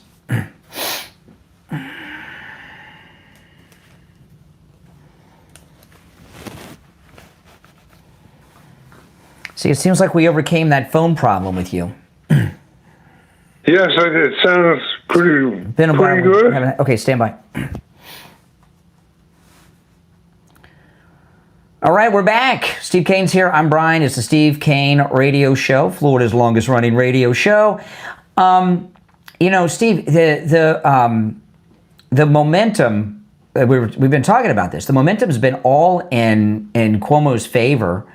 If that's true, and there's all this huge turnout for Cuomo today, what are they so afraid of with Mamdani? Is it the communist socialism or the Muslim stuff? Mamdani had a monster head start. That's why. Yeah. Well, what are people most afraid of with him, do you think? Is it his communism or Islamism? Probably communism right now, since that's where Trump has been hitting a lot. Mm-hmm. Yeah. Yeah. All right. Let's take some more calls. You're on the air. What's your name? Where are you calling from? Joellen from Fort Lauderdale. Hey, Joellen. Hi there. So I heard you call Suila a narcissist loser. Yes. Have you ever heard him? Why? Do you know that Giuliani was backing him? Well, that was a mistake. Well, okay. You know, listen. Have you ever heard him interviewed? Have you ever heard him be interviewed by anybody? Many times. Okay. So he is. So you got to give him credit. I'm sorry for standing up and trying to. Well, he's not standing up now. Well, let's see what the results are. Listen, Curtis Sliwa. I'm not saying he's going to win. Joellen. Curtis Sliwa is in effect endorsing Mamdani. I know you think that. Okay, obviously he's not endorsing Mamdani. He's standing up because he wants to do the fight, not because he's a narcissist. That's ego. Because he's been in New York for a long time and he's seen what's gone here. That's ego. Okay, well, one might say that. Hold on, let me just ask. I want to clarify them. Are you saying you don't believe that the third candidate is what? Assuming Mamdani wins, you're saying it wouldn't be a result of having a third-party candidate in there? It could be, or maybe not. Maybe not. Maybe not. Whatever's going to be is going to be. Oh my! If enough people turn out to vote for Cuomo, okay. Whatever's going to be is going to be. Well, evil. I think it was Rosemary Clooney that said that. Rosemary Clooney. Okay, you're talking about how evil Cuomo is. So endorsing somebody like that. Well, I think the president endorsed Cuomo. I understand that. Hochul did. She did. The last time I saw her up on stage, she endorsed Mamdani. See, that's how dangerous Mamdani is. Mamdani is so dangerous. We're endorsing a mass murderer. I understand that. And Curtis Sliwa, listen, here's the thing, okay? Curtis Sliwa has, I've grown up liking him and admiring him. He's a great American hero. I think they based Death Wish on him, right? Charles Bronson, right? He's the real deal. But what he's doing now is an ego exercise. It's hopeless. This is the most important mayor's race in the history of the United States, not just New York City.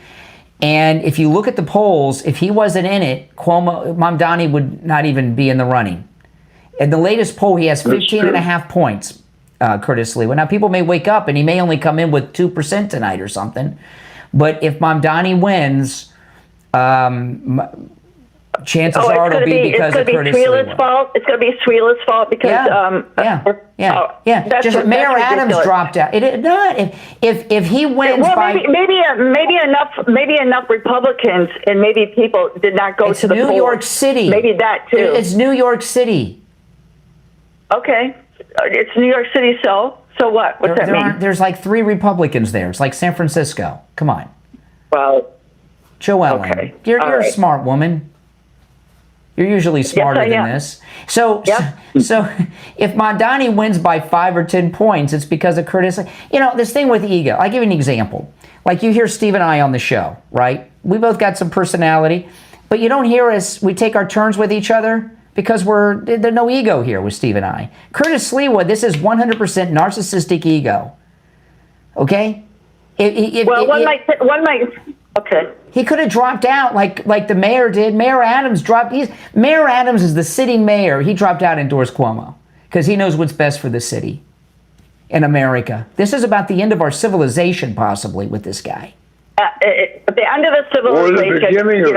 Or the beginning of a new civilization. Yeah. I mean, New Yorkistan. Without a functioning Democratic Party. Yeah, well, maybe. Or it might be the beginning of people waking up and realize what's happened.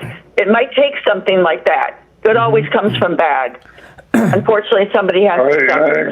I agree. And with Curtis Sliwa, we all love Mayor Giuliani, but he's personal friends with Curtis Sliwa. So there's I know it was a mistake. The president said on 60 Minutes, vote for Cuomo. I'm sure you think that you agree with the president always. Not always. Really? I don't agree with him. You're backing Curtis Sliwa, but you don't back the president. Well, I think I am proud of Sliwa being in that race. This isn't. You're calling from Fort Lauderdale. This is not the mayor of Fort Lauderdale's race we're talking about. This is New York City. I understand that. You can waste your vote in Fort Lauderdale.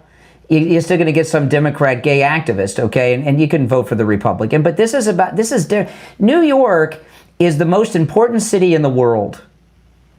And to have a Muslim mayor after 9/11 who's a communist on top of it is bad news for our whole country. Yeah. If they haven't noticed that in Minnesota already, if they haven't noticed what's taken over in Michigan and in Minnesota, well, then there's probably no hope for them anyway. It's just like Fort Lauderdale. I grew up in Fort Lauderdale, right? I hardly recognize the town. There's a pride flag every 10 paces when I go down to the beach. You know what I mean? I don't know how, when somebody, and that's because gay activists took over the local government. So you get Islamic activists taking over the New York City government. My goodness, what's that going to do to the city? Well, when you consider that they're not, if you consider what Donald said, he pointed out that they can't really do that much without a budget, and all budgeting has to come through Washington. That's right. Yeah, it's going to be a financial collapse. Yeah. All right, Joellen. Yeah. So we got to run. Right. Oh, boy. Okay. I want to talk about Jupiter Joe Thomas. This is unrelated to his normal spot, but he has Jupiter Joe pens. He gave me one of his pens. Oh, man. I've basically thrown away all my ink pens now. I just have the Jupiter Joe. He gives you free pens, right? They're very high quality, and you can change the ink in them when it runs out of ink. They're very good. It says a lot about him and his business. But I want to talk more about what he does professionally. He's not a professional pen giveawayer, but if you go to his office and take advantage of that no-charge consultation, asking for one of those Jupiter Joe pens, they write great, too. Oh, my goodness. It's a great. You want one, Steve? I'll get you a Jupiter Joe pen. that'd be great. These are awesome. People give me free pins all the time. They're junk, except Jupiter Joe's. But the reason I'm talking about the pin is it goes to the quality that he extends to people that come and meet with him at his office, right? He doesn't want to give you just some junk freebie thing. I do love the pen, but I want to talk more about what he does professionally. He's not a professional pen giveawayer. Annuities. This is amazing. I like sure bets, right? Annuities and gold, because we're going to the gold report next. With annuities, when I learned how annuities work, that your money you invested in annuity, you never lose a penny. It's always safe, and you can generate an income stream for the rest of your life in your retirement. That's all I needed to hear. Jupiter Joe Thomas has over 30 years of retirement planning experience. He's a 5-time qualifying member of the $1 Million Roundtable, which is achieved by less than 1% of all financial advisors in the world. So he's a top man in the industry, and he's offering you a no-charge consultation, which you can take advantage of in his office or over the phone or through Zoom, no matter where you're located. Give him a call, 561-743-0999. 561-743-0999. And if you missed the number, just go to his website, jupiterjoe.com. We'll be right back. All right, I'm going to put you on hold so I can get William, Steve. Hold on.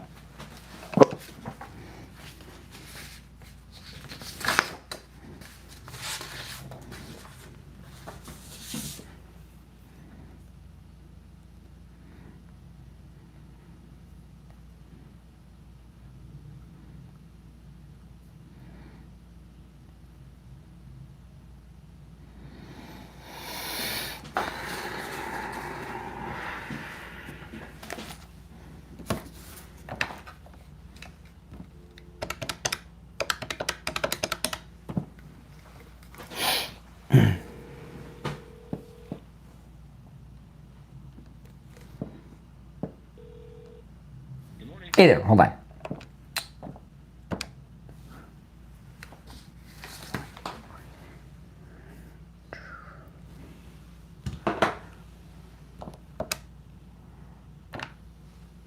Steve, you there? I am here. All right, less than a minute.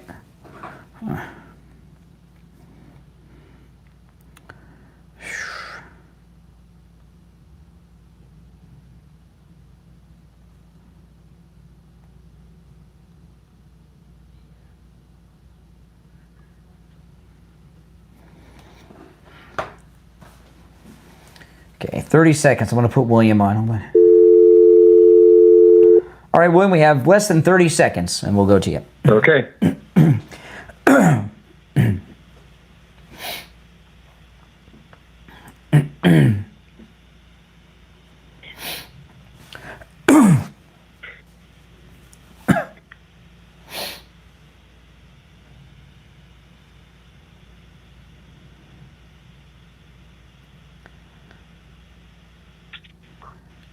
All right, we're back, and it's time to check in with William Youngerman from the offices of William Youngerman Incorporated in Boca with the Morning Gold and Precious Metals Report. William Youngerman, how the metals looking? Metals pulling back a little bit this morning. Yesterday we saw them close minor down areas with the gold trading in a range of 3,962 on the low up to 4,030 on the high, and managed to eke out a little bit above 4,000 for the close at $4,040, minus 70 cents on the day on light trading. Silver was down 59 cents, closing out the day at $48.01.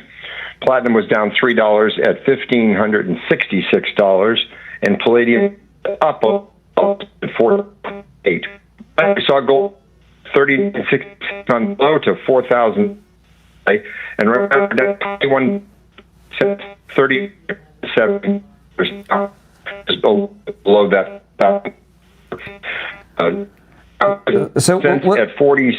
William, we're having a little connectivity problems, but you came back now. So could you give us the gold and silver prices again real quick? Sure. Gold, $39.79, down $21.40. Okay. Can you hear me? Yeah, I can hear you fine. Silver down 56 cents at $47.45. Platinum down $21 at $1,545. And palladium down $42 at $1,386. Wow. Well, it sounds like a good day to pick up some gold and silver. This is awesome. Yes, indeed. This is Good awesome day. Nice. because what William Youngman just told you is gold and silver is on sale today, and that's what we're always looking for. The dips. That's what you're always looking for. William Youngman opens up at 10 a.m. You can give him a call. Remember, you can do all your transactions over the phone and through the mail. 1-800-327-5010. 1-800-327-5010. Stop in if you can at 150 East Palmetto Park Road in Boca, on the first floor of the Bank of America building, just east of US 1 Federal Highway on the south side of Palmetto Park Road. And find both his address and phone number on his website, WilliamYoungerman.com. All right, William Youngerman, we'll talk tomorrow. Okay, have a great day. Thank you. All right, take care. All right, things are looking great, Steve. Oh, man, what an exciting time. You want to take some more calls? Sure. Okay, all right. I think Joellen's pretty ticked at me. You're on the air. What's your name? Where are you calling from? Hello? Yes. Yes, hi, Brian. Hi, Steve. Thank you for taking my call. Thank you for calling. By the way, before you so start, much. Steve, we have not heard from Doris the tent lady in a while. I'm starting, if I'm putting a call out there if something's happened, if her family could let us know. I was just thinking, we haven't heard from Doris the tent lady in a while, and your voice just reminded me of Doris. Oh, yeah, it does sound like Doris. Yeah. Well, actually, I have a twin, so... Same voice, I just a little... wanted to say... Yeah, go ahead. Okay. I just wanted to say thank you for everything that you do, both of you. My main concern about this area, this state, is all these people migrating down here from New York. Yes. I'm hoping, dear God, I'm hoping it doesn't change over to a blue, well, maybe it is a blue area, but our state is a red area. And I'm concerned about that. Well, listen, we have some big blue counties in Florida, Palm Beach County and Broward County, and it's because of New Yorkers. Yes. That's it. I mean, it's true. Yes, they destroy. This is what Governor Abbott was talking about. You mess up your city, you mess up your state. Don't bring that crap to Texas. That's what he's saying. Precisely. My parents moved here in 1977. I grew up in Deerfield Beach. Basically, what had happened was my father found this area more affordable. Now, because of all the high, the property tax and everything has gone up, and I'm just really concerned about this area. I love this area. I love Donald Trump. Oh my God, he's my... Well, listen, I'll give you an example, right? So Governor DeSantis is going to have doing away with property taxes on the ballot. You know how these Democrats are. They're going to vote to keep their damn property taxes. They're so stupid. I mean, I'm going to be screaming at the rooftops to get rid of that. I know you will too, Steve. Who wants to pay property taxes? Oh, my liberals. goodness, you guys. My property taxes, I mean, I couldn't even file for homes. Well, I filed for homestead, but unfortunately, because I moved, I tried to do portability. And it's forget it. That portability, that one of the reasons I stay in my house is because of, but I'll tell you this. If the New Yorkers come here, most of them will go to the blue counties already. You know what I mean? So they won't have as much of an impact on the state as you think. No. All right. Appreciate the call. Yeah. All right. Yeah. And that's I get it. I mean, it's a hold on. It's a concern. You want to take more calls, Steve? What do you want to do? Let's just take some calls. All right. You're on the air. Let the voice of the people be heard. That's right. You're on the air. What's your name? Where are you calling from? Brian from Deerfield. Hey, Brian. Hi, Steve. How are you? Aside from this political plank, which I can't stand, the one thing I can't get by this guy is my visceral reaction to him. You know who would have been his biggest supporters? The same guys that flew those planes into the World Trade Center. And to have a guy like this running for mayor of New York is an outrage.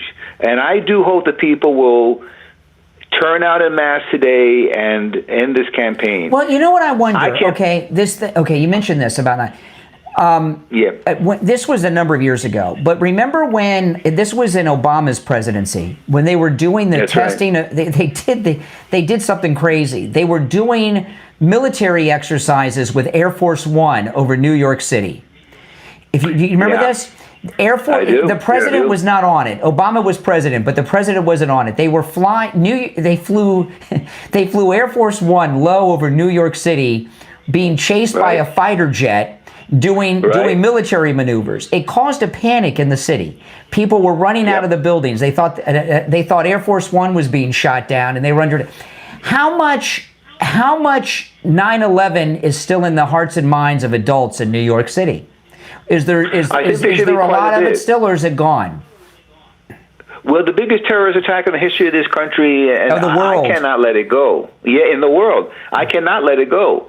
New York could get hit again. I don't want this guy as mayor if they do. I don't want that mindset being in there. A guy like Giuliani, supposing this guy had been in the mayor when the terrorist attacks occurred, we would still be recovering from that. It would have been a complete disaster. See, when things turned against Mamdani to where, we don't know what's going to happen tonight, but when the trend started going towards Cuomo is when he posted that picture online, Mamdani, of himself with that terrorist imam from the first Trade Center bombing. That's when everything turned in Cuomo's direction. That's when the trend turned. Was that one of the biggest major political blunders in a campaign you've Only seen? If he loses tonight. Only if he loses tonight. It goes back to that picture. It goes back to that picture. And bringing this back to the people who are the voters in New York, I can't forget it, and I hope the voters there don't either, because we've got to keep New York strong. I mean, do you ever get on a plane and not think about 9/11? If you ever fly, isn't that always on your mind when you fly? 9/11. Yes. And if you're in New York, I mean, how many people don't have moms or dads because of that? You know, absolutely. It becomes a generational thing going back to 9/11. I hope those people go out and show up and vote today. Remember that it's an important. This is one of the biggest important days in this country. No doubt about it. All right. No doubt about it. Take care. Thank you for your call. You know, hold on, Steve. I've got about 50,000 lines coming in. If you're on hold, my apologies. We haven't gotten all. We're trying to get to everyone. The countdown to the holiday season, we're in the holiday season now, right? It's November 4th, and we're just a few short weeks away from the first holiday. We've got Thanksgiving. You want to call Coastal Weight Loss Secret, okay? When you get into whether it's Thanksgiving, Christmas, New Year's, Christmas party at work, or the Jewish holidays, whatever it is, Hanukkah, you see people you see once a year, every 5 years, every 20 years. You want to look great. And the first 25 pounds I lost at Coastal Weight Loss Secret, I lost in 3 weeks. I lost about 30 pounds in a month. And my results are typical. So there's plenty of time. Give them a call no matter where you're located. Lose that weight. I'm going to give you the number. And you can, no matter where you are in the United States, we have listeners from all over America that are losing weight with Coastal Weight Loss Secret. All right? Call and schedule your no-charge consultation. 561-247-6300, 561-247-6300, and online, coastalweightlossecret.com. All right, let's take some more calls, Steve. You're on the air. What's your name? Where are you calling from? Stan from Fort Myers. How you doing? All right, Fort Myers. Hey, so going to this Mamdani race, if he wins, we're going to have Dearborn, Michigan on roids in New York City. Correct. And if, let's say, Cuomo drops out, which you wouldn't, or let's say Sleewa drops out. Well, the election's today. They're voting now. It's too late to drop out. Today is the election. Yeah. They're voting now. Okay. Too late. That's all I got. Well, hopefully we'll have a nice ending with Cuomo winning. How is, let me ask you, calling from Fort Myers, what's it like living on the Gulf of America? I like it, but there's a lot more to do. I've lived on both coasts, Brian. Yes. And there's, Fort Lauderdale is magic. I mean, there's more things for younger people. Yeah, especially if you're gay. Yeah, that's true. But you know what? If you're a single heterosexual guy, you got a better chance because most of the guys are gay in Fort Lauderdale. So if you're single and you're looking to meet a woman, come to Fort Lauderdale. All the guys are gay. Neil Rogers used to call. We're going to Fort Myers where the average median age is death. he was right on the money years ago. It's not like that anymore. It's much different over there. All right, appreciate the call. All right. We're pretty much out of time. Should I attempt another call, Steve? We're almost out of time. Let's do it. All right, whatever. Okay. You're on the air. What's your name? Where are you calling from? You're on the air. I don't know. I guess we made a mistake. That last call always does it, Steve. When I feel like I shouldn't take that one last call, my instincts are usually correct. But that's why I asked you. I wanted to lay the blame on you. Well, I got to tell you, we haven't gotten a single call today from a liberal predicting a Mamdani win. We've had full boards of calls for over 3 hours. Not one Democrat has called in predicting a Mamdani win. Not one. So, that says something. I don't dread it. I'm almost going to be disappointed if Mamdani doesn't win. Oh, don't say that, Steve. I mean, don't say the hours of incredible programming. Besides, I'd like to get some of the Muslim activists in our audience to call in. We don't hear a lot from them. Well, we're out of time for today, but we will be back tomorrow. Hopefully tomorrow morning we'll open the show with Governor Cuomo and Mamdani and his mommy having conceded the night before. Let's hope and pray. You're listening to the Steve Kane Show, Florida's longest running radio show on the radio since 1977, celebrating 49 years on the radio. Steve Kane, of course, has been here. My name is Brian Craig. We'll see you tomorrow morning at 6 a.m. God bless America and God bless Donald Trump. All right, we're clear. All right, Steve, I'll call you later. Yeah, call me later. I'll call you later. All right, take care. All of you guys, if you're new to the program, this is where MAGA comes to talk. And make sure you subscribe if you're new to my channel. Anytime I'm live in the studio, we're taking live screenless calls like you just saw us do. So you can always participate in that if you're watching live. If you've already subscribed, thanks so much. Please like the video. And if you could share the video on your socials, that helps a lot. All right, guys, take care. My name is Brian Craig. This is where MAGA comes to talk. I'll talk to you next.